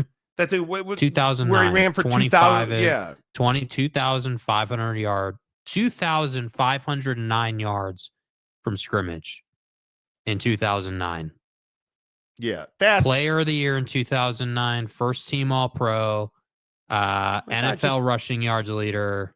Like he had that year. Yeah, and I like Chris a lot. Again, another guy I knew really well during his playing days. But bro, when I'm looking at Ashton Jeanty, if he can be a 500 to 700 yard receiver in the NFL as a running back, and he can give me all I need is 1,500 running, 700 passing, that's LaDainian Tomlinson. Mm-hmm. That's Alvin Kamara. That's Walter Payton. Right? And I think that's what he's capable of. And I also think this conversation's super dependent on who drafts him too. That's I mean, exactly if you play right. for the Bears, you're going to get a lot of opportunity in the flat. That's for sure. exactly right. Like I would agree with that. If the Bears take Gordon, Monty rants are going to be hilarious. They won't. I'm expecting my Washington football team to trade back out of the first round for more picks. Lots of solid value in 2 and 3. I would agree with that. Jeremiah, I would just love to see the Steelers actually win some playoff games. Get Aaron Rodgers. He's the guy who went 0-16, right? Who are you talking about? Spending that calimony that UCLA paying in addition to that $4 million they pay Nico. My guy. Love it. Got to play hard on the hardwood, dude. This Knicks Pistons game. Yeah. If you're not watching TNT while watching the show at the same time, I struggle to understand how little testosterone you have, because this game's been unbelievably entertaining already. Just the Knicks pick and roll execution has been unbelievable. And I think the Pistons showing you that they can hang in these games, and Caterade just being a stud, dude. It's been fun to watch him. Yeah, I'm telling you, Cade Cunningham. That's a name you should know. Jeanty could compare to Terrell Davis. Sure. Terrell Davis is one for sure. No doubt. T. Lawrence, what's up? Bengals should look at Jeanty. Bengals need defense, but best player available at 17. Well, and I think when we start looking at what you need, I hate best player available. I got to be honest with you. You need to figure out the Trey Hendrickson situation. That's the player you need. Man, and the Knicks are running the break like it's their job, dude. You need to figure out, you don't sign Higgins and Jamar the way you did and then not figure out Trey Hendrickson before the draft. It's the Bengals bungling. Yeah. Is all I will say. I mean, I think you need an edge and I think there's a couple of guys right around there. Like, I don't think Mike Green from Marshall's going to be there, honestly, at 17. Will Johnson, the corner out of Michigan, is another one that I don't think will be there at 17. But I also think Jahad Campbell will be there at 17, the linebacker from Bama. Certainly Derek Harmon, the tackle from Oregon. He will be there. It just depends on what you value. Shamar Stewart's a guy that I think would be a tremendous fit in Cincinnati. but it's just a matter of what you value, right? With Ginty compactness, I want to say that he'd be an elusive back, but he runs more downhill, bruiser, looking for contact. Well, and that's always been my question. You can do that when you're running dudes over. Yeah, you can do that in the Mountain West. In the Mountain You're West. not doing that in the NFL. Not like that. Like I think it's going to be tough if you. I will say, I think if you get him outside, if you get him on the edge with a step, and you put him against a safety, yeah, I think he's got the strength to run somebody over. No question about it. The question's going to be in the A gap or the B gap when he's got to try to push through. What does that look like against that level of talent? That's what I think you're wondering. But I have no question or any doubt that for the Bears, just as an example, the Bears, that he could be a great selection behind a $67 million offensive line. Yeah, I mean, you give him opportunities because again, if your offensive line gets 3 to 4 yards of push most of the time in a game, and he's only got to get 4 yards a carry, 3.5, like you're in a great place. Yeah. You know how much pressure that would take off Caleb Williams? Oh my God. Steve Stepanek, what about Deuce Vaughn? He's better than Deuce Vaughn, dude. Well, Deuce wasn't Deuce Vaughn 5'6", 7"? Yeah, Deuce was tiny. And Deuce has also not produced at all for the Cowboys. Yeah. So that's one where I'm like, well, Deuce Vaughn is not played most of his games. And Big Daddy Magic. I hope you get your player you want to be drafted, and let's hope the Bills trade Navajo. Okay. Annie says Cade Cunningham looking nice right now. Yes, he is. Very nice. All right, let's play some videos for you. Because Big Daddy Magic is here. Single it up. You guys, I don't watch wrestling. I don't believe in watching fake scripted shows. That's why I watch Chicago PD. And my God, is that a great fake scripted show? I got to tell you, the latest edition of Chicago PD was unbelievable. But this latest out of Big Daddy Magic on Insta Snapface, you can send me your videos. Should we play more or your Big Daddy Magic first? Let's play BDM first. Okay, here's Big Daddy Magic. Hey, player. John Cena won night 2 of WrestleMania with help from that miserable toe rag Travis Scott. Toe rag. I would build a DeLorean, go back to the future, and give his mom and dad protection. He means condoms. Because that guy's not even worth it, man. You know who John Cena is. John Cena. The guy that makes Jim Harbaugh and Michigan football look like honorable men. There's no honor among thieves. And you're from Chicago. You know how to... You're from Chicago. You know about the dirty and the low lives, the pimps and the hoes and the low riders. You know what I'm talking about? That was a Harbaugh bomb right there. See, I'm born in Salt Lake City, Utah, the most magical state in the world, baby. Home to white people per capita. So-called experts. I have majestic features. You guys ready? But still, fuck John Cena. Dude! And his name is John Cena! Oh my God. That is, bro, you got to clip that and make it a drop. That is your only job tomorrow. That is one of the single greatest bombs on this show. And the John Cena. And then there's Maury Alvarez. Which I have to say, this is a pretty good departure from typical Maury material. Now, you guys know that we are raising money for the Advocates, theadvocates.com. Hit them on Venmo. This week, Thursday, we're going to do our big fundraiser for feeding hungry kids in this country. And we'll actually do a show this time. And if I don't re-emerge with pneumonia and almost die again. Right. Stay home. But Thursday, we're going to raise money. We need to raise $800 more.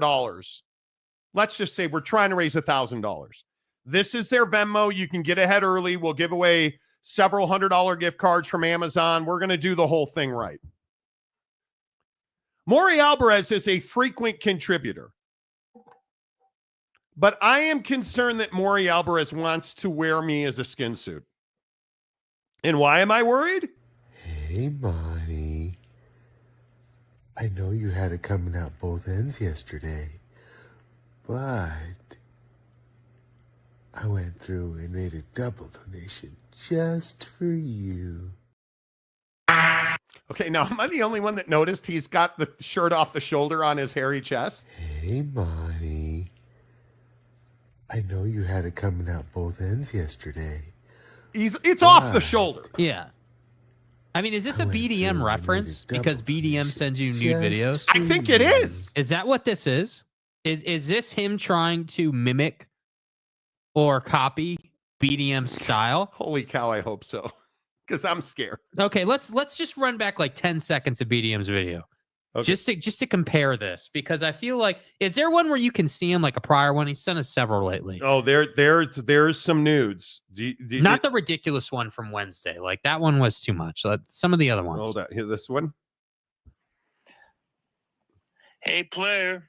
You see the similarities? Our beloved MVP Josh Allen has an arm so strong he throw a pork chop past a werewolf. Woof. Good day.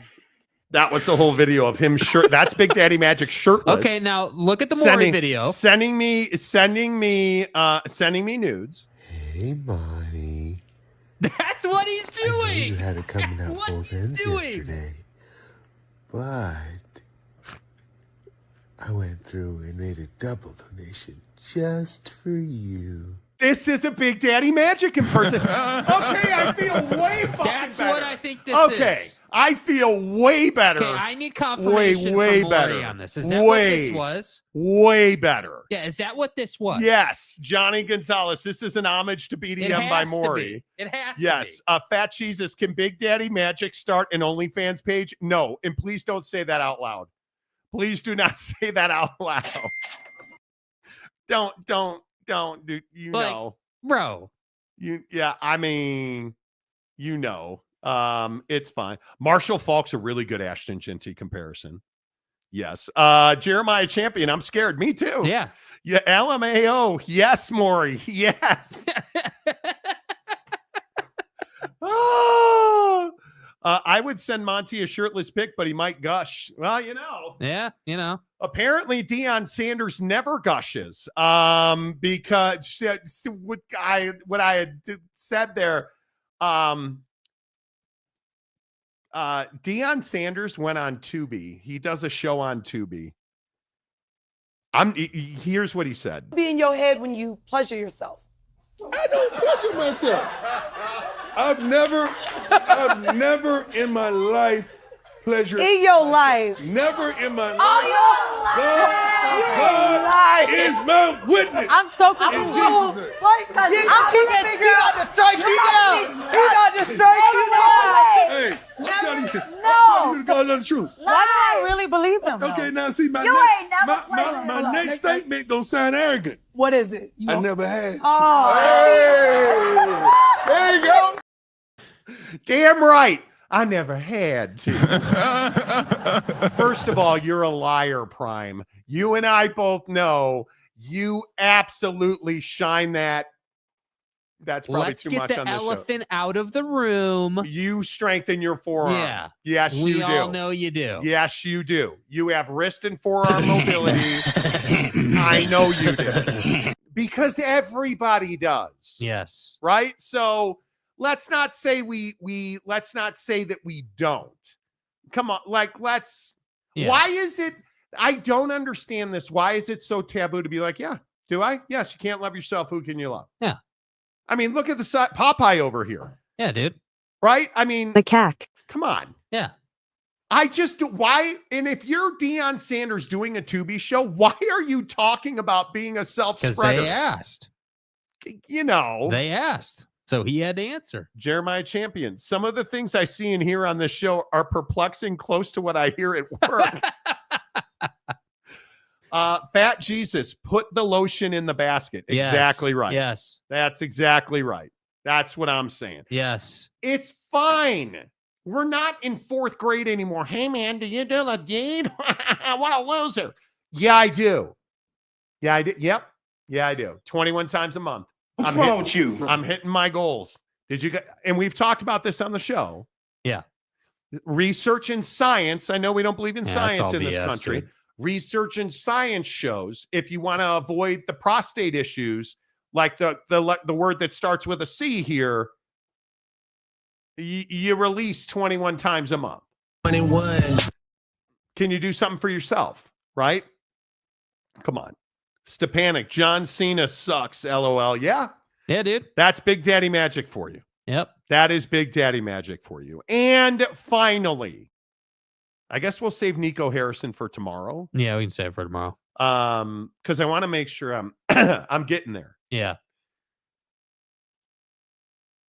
Buffalo Wild Wings is going all in with an all-you-can-eat traditional and chicken nuggets. Yeah. They call them boneless wings, but they're chicken nuggets. All you can eat Monday through Thursday. Are you excited about that? Yeah, I mean, generally speaking, I'm more excited about this than the the Taco Bell nacho fries or the what was it, the Wendy's pretzel bun situation, or maybe that was Burger King. But what about pretzel bun. You're not a Red Lobster guy. You're too young. Yeah. Mrs. Monty and I catch myself saying Monty more and more. Mrs. Monty and I, you want to hand us some endless sushi? I'm down. You want to hand me some endless shrimp, fried shrimp, popcorn shrimp, grilled shrimp? I'm down. Yeah. And put Red Lobster out of business. Are you excited for bottomless? If I was able to eat, I'm only eating between 15 and 1,700 calories a day. How's that working out for you? Fantastically well.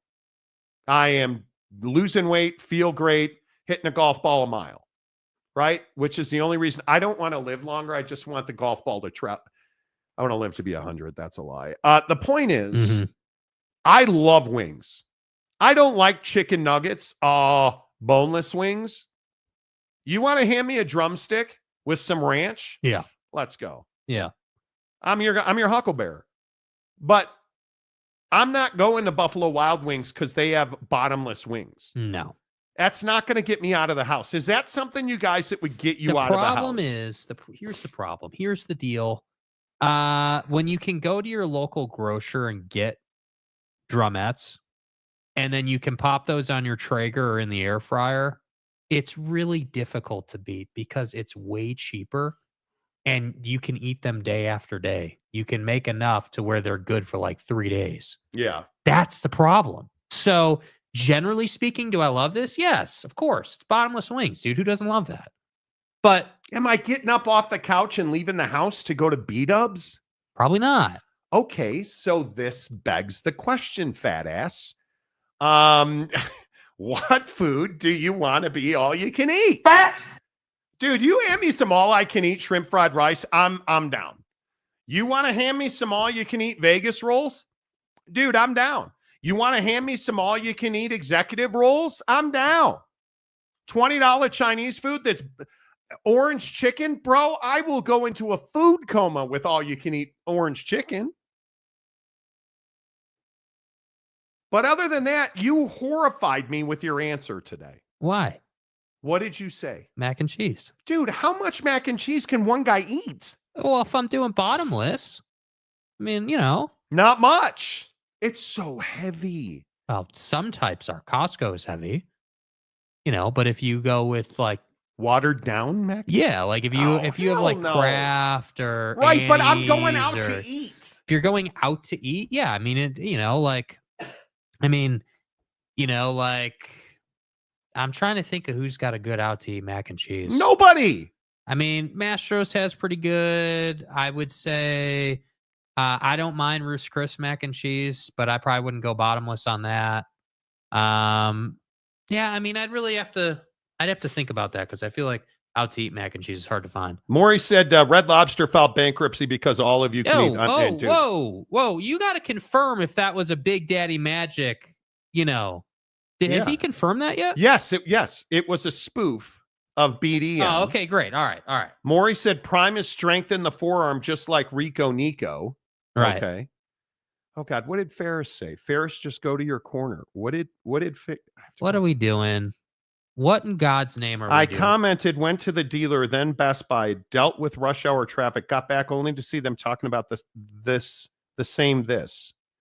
Bro, are you serious right now? So when you do 4 hours, bro, you don't understand. You are. Do you think the same people were watching 4 hours ago? Like, do you think the same people were watching when we talked about this the first time? No, they're not. 4,000 people have watched this show, and you think the same people have watched? Like, dude, what do you like? I don't understand the people like Ferris who say this show sucks and then show up every day. Not once, but twice, all the time. You'll be surprised how much a young child will smash at Red Robin. Dude, I would agree. Red Robin underrated, dude. Red Robin is underrated. And one of the things I'll tell you I would eat bottomless is French fries. Yeah. Dude, I am a French fry machine. You give me French fries and ranch dressing, especially crinkle cuts. Good God. Dude.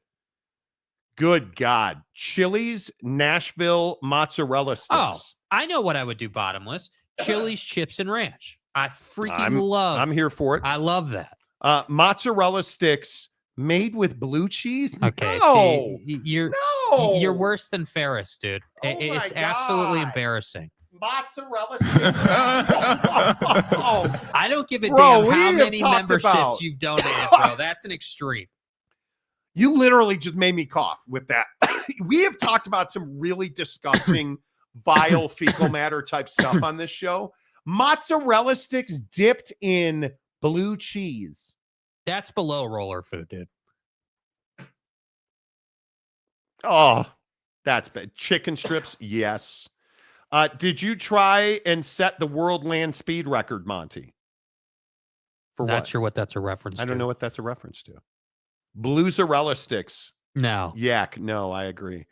Real quick, I want to shout out a local restaurant in Salt Lake City because I complain about the food here quite often. Everybody tells you, oh, bro, Salt Lake City, foodie town. No, it's not. That's bullshit. The food here sucks. There's a couple of restaurants. Why can't I pull the name of the Mexican place? Oh, Texas Roadhouse. Thank you. Red Iguana. Red Iguana, great Mexican food. Yeah. Authentic. Other than that, until Saturday night, I had gotten over my death lung. Mrs. Monty takes me out on a date to Matteo's Italian food. Matteo's SLC. I'm an Italian guy who knows Italian food. I've always told you on this show, Nora's in Las Vegas is the best Italian restaurant I've been to. And still true to this day. They have an expansive menu. I think you got to have bruschetta on your menu. I need chicken parm. And they do it the right way. I need rigatoni. Yeah. But a close second is Matteo's in Salt Lake City. I had the best lasagna I've had since childhood at Matteo's on Saturday night. The bolognese. The balance of sauce and ricotta. The texture and dexterity of the noodle. Creme de la creme. We started with whipped brie. Creme de la creme. The bread that they served with the brie. We had a modified Caesar salad. Which, Caesar salad's always an important factor in an Italian joint. I don't eat Caesar salad. Yeah. Anchovies are for losers. I don't eat Caesar dressing. Caesar dressing for losers. Please continue. They modified a Caesar salad for me with balsamic, and it was outstanding. Excuse me. The coup de grace, though, was the cheesecake at the end. a little heart-shaped cheesecake on a board. I can't remember the artist's name. The girl with the heart balloon, Bootsy or whatever. What is it? Banksy. Thank you. Banksy. The artist Banksy. They use a board and they use the cheesecake shaped like a heart as the balloon. It was spectacular. My wife had limoncello bread pudding. Spectacular. And the best thing was, Mateo, whose parents own the restaurant and he now manages it, came up to the table. How's everything? Had a conversation with him. The service, spectacular. Multiple busboys, spectacular. Never wanted for a bottle of still water. That wasn't Aquapana, it was better. Everything, beginning to end. Walked out the door. And only because I tipped 50% did we pay $200. It was a... Damn, you tipped 50%? It was a spectacular meal. The customers, you're very intimately sat. The customers were talkative. The energy was high. People were smiling, having a good time. Talked to a lovely couple from somewhere else in the country that I can't remember. Yeah. It was great. It was really, really good. It is really difficult nowadays, no matter how much you spend, Taco Bell or Mastro's Ocean Club in Newport Beach. It's really tough to get value. I got that at Mateo's in Salt Lake City. You need to go. Next time you're in Salt Lake City, next time you're looking for an Italian meal, Mateo's in Salt Lake City. And I'm telling you, it's worth every penny. It is worth every penny. I loved it. My wife and I almost didn't go. We had played golf that afternoon. We were tired. I had been sick. Almost didn't go. So glad we went. You know the best part? No. I paid to park. They have free valet out front. So not only is Mateo's spectacular, it's down the street from a Bravenel Hall where I go to the Symphony here in Salt Lake. I can park for free at Mateo's, have dinner, go to the Symphony, and then come back and get my car. It's everything you want. Yeah. I'm telling you, it's so hard anymore to go out and get good service. I'm glad to hear you found a spot, dude. It is just awesome to me that you go out and you get that kind of service. Man, I got to tell you. Yeah. It is spectacular. That's great, bro. Yeah, I really loved it. You should take your beloved there. I will. Because it'll change your life. Yeah, My wife had the best mushroom ravioli that I've had in some time. I don't know that I've had better mushroom ravioli. How par is the place in Vegas? That's Nora's we went to? Nora's is a 9 out of 10. Yeah. Mateo's is an 8 3/4 out of 10. Yeah. It is really, the menu at Nora's in Las Vegas is better. That's the difference. At Mateo's, it's a smaller shop and a smaller menu. They don't have bruschetta on the menu all the time. It's a little bit more limited, smaller, hand-picked menu. Yeah. I want my chicken parm. But boy, if I got to settle for that lasagna at Mateo's, tomorrow, more draft prep. We'll recap Knicks and Pistons. We'll talk about how Nico Harrison is an idiot. Go Cubs. Until then, say goodbye, Jake. Goodbye, Jake.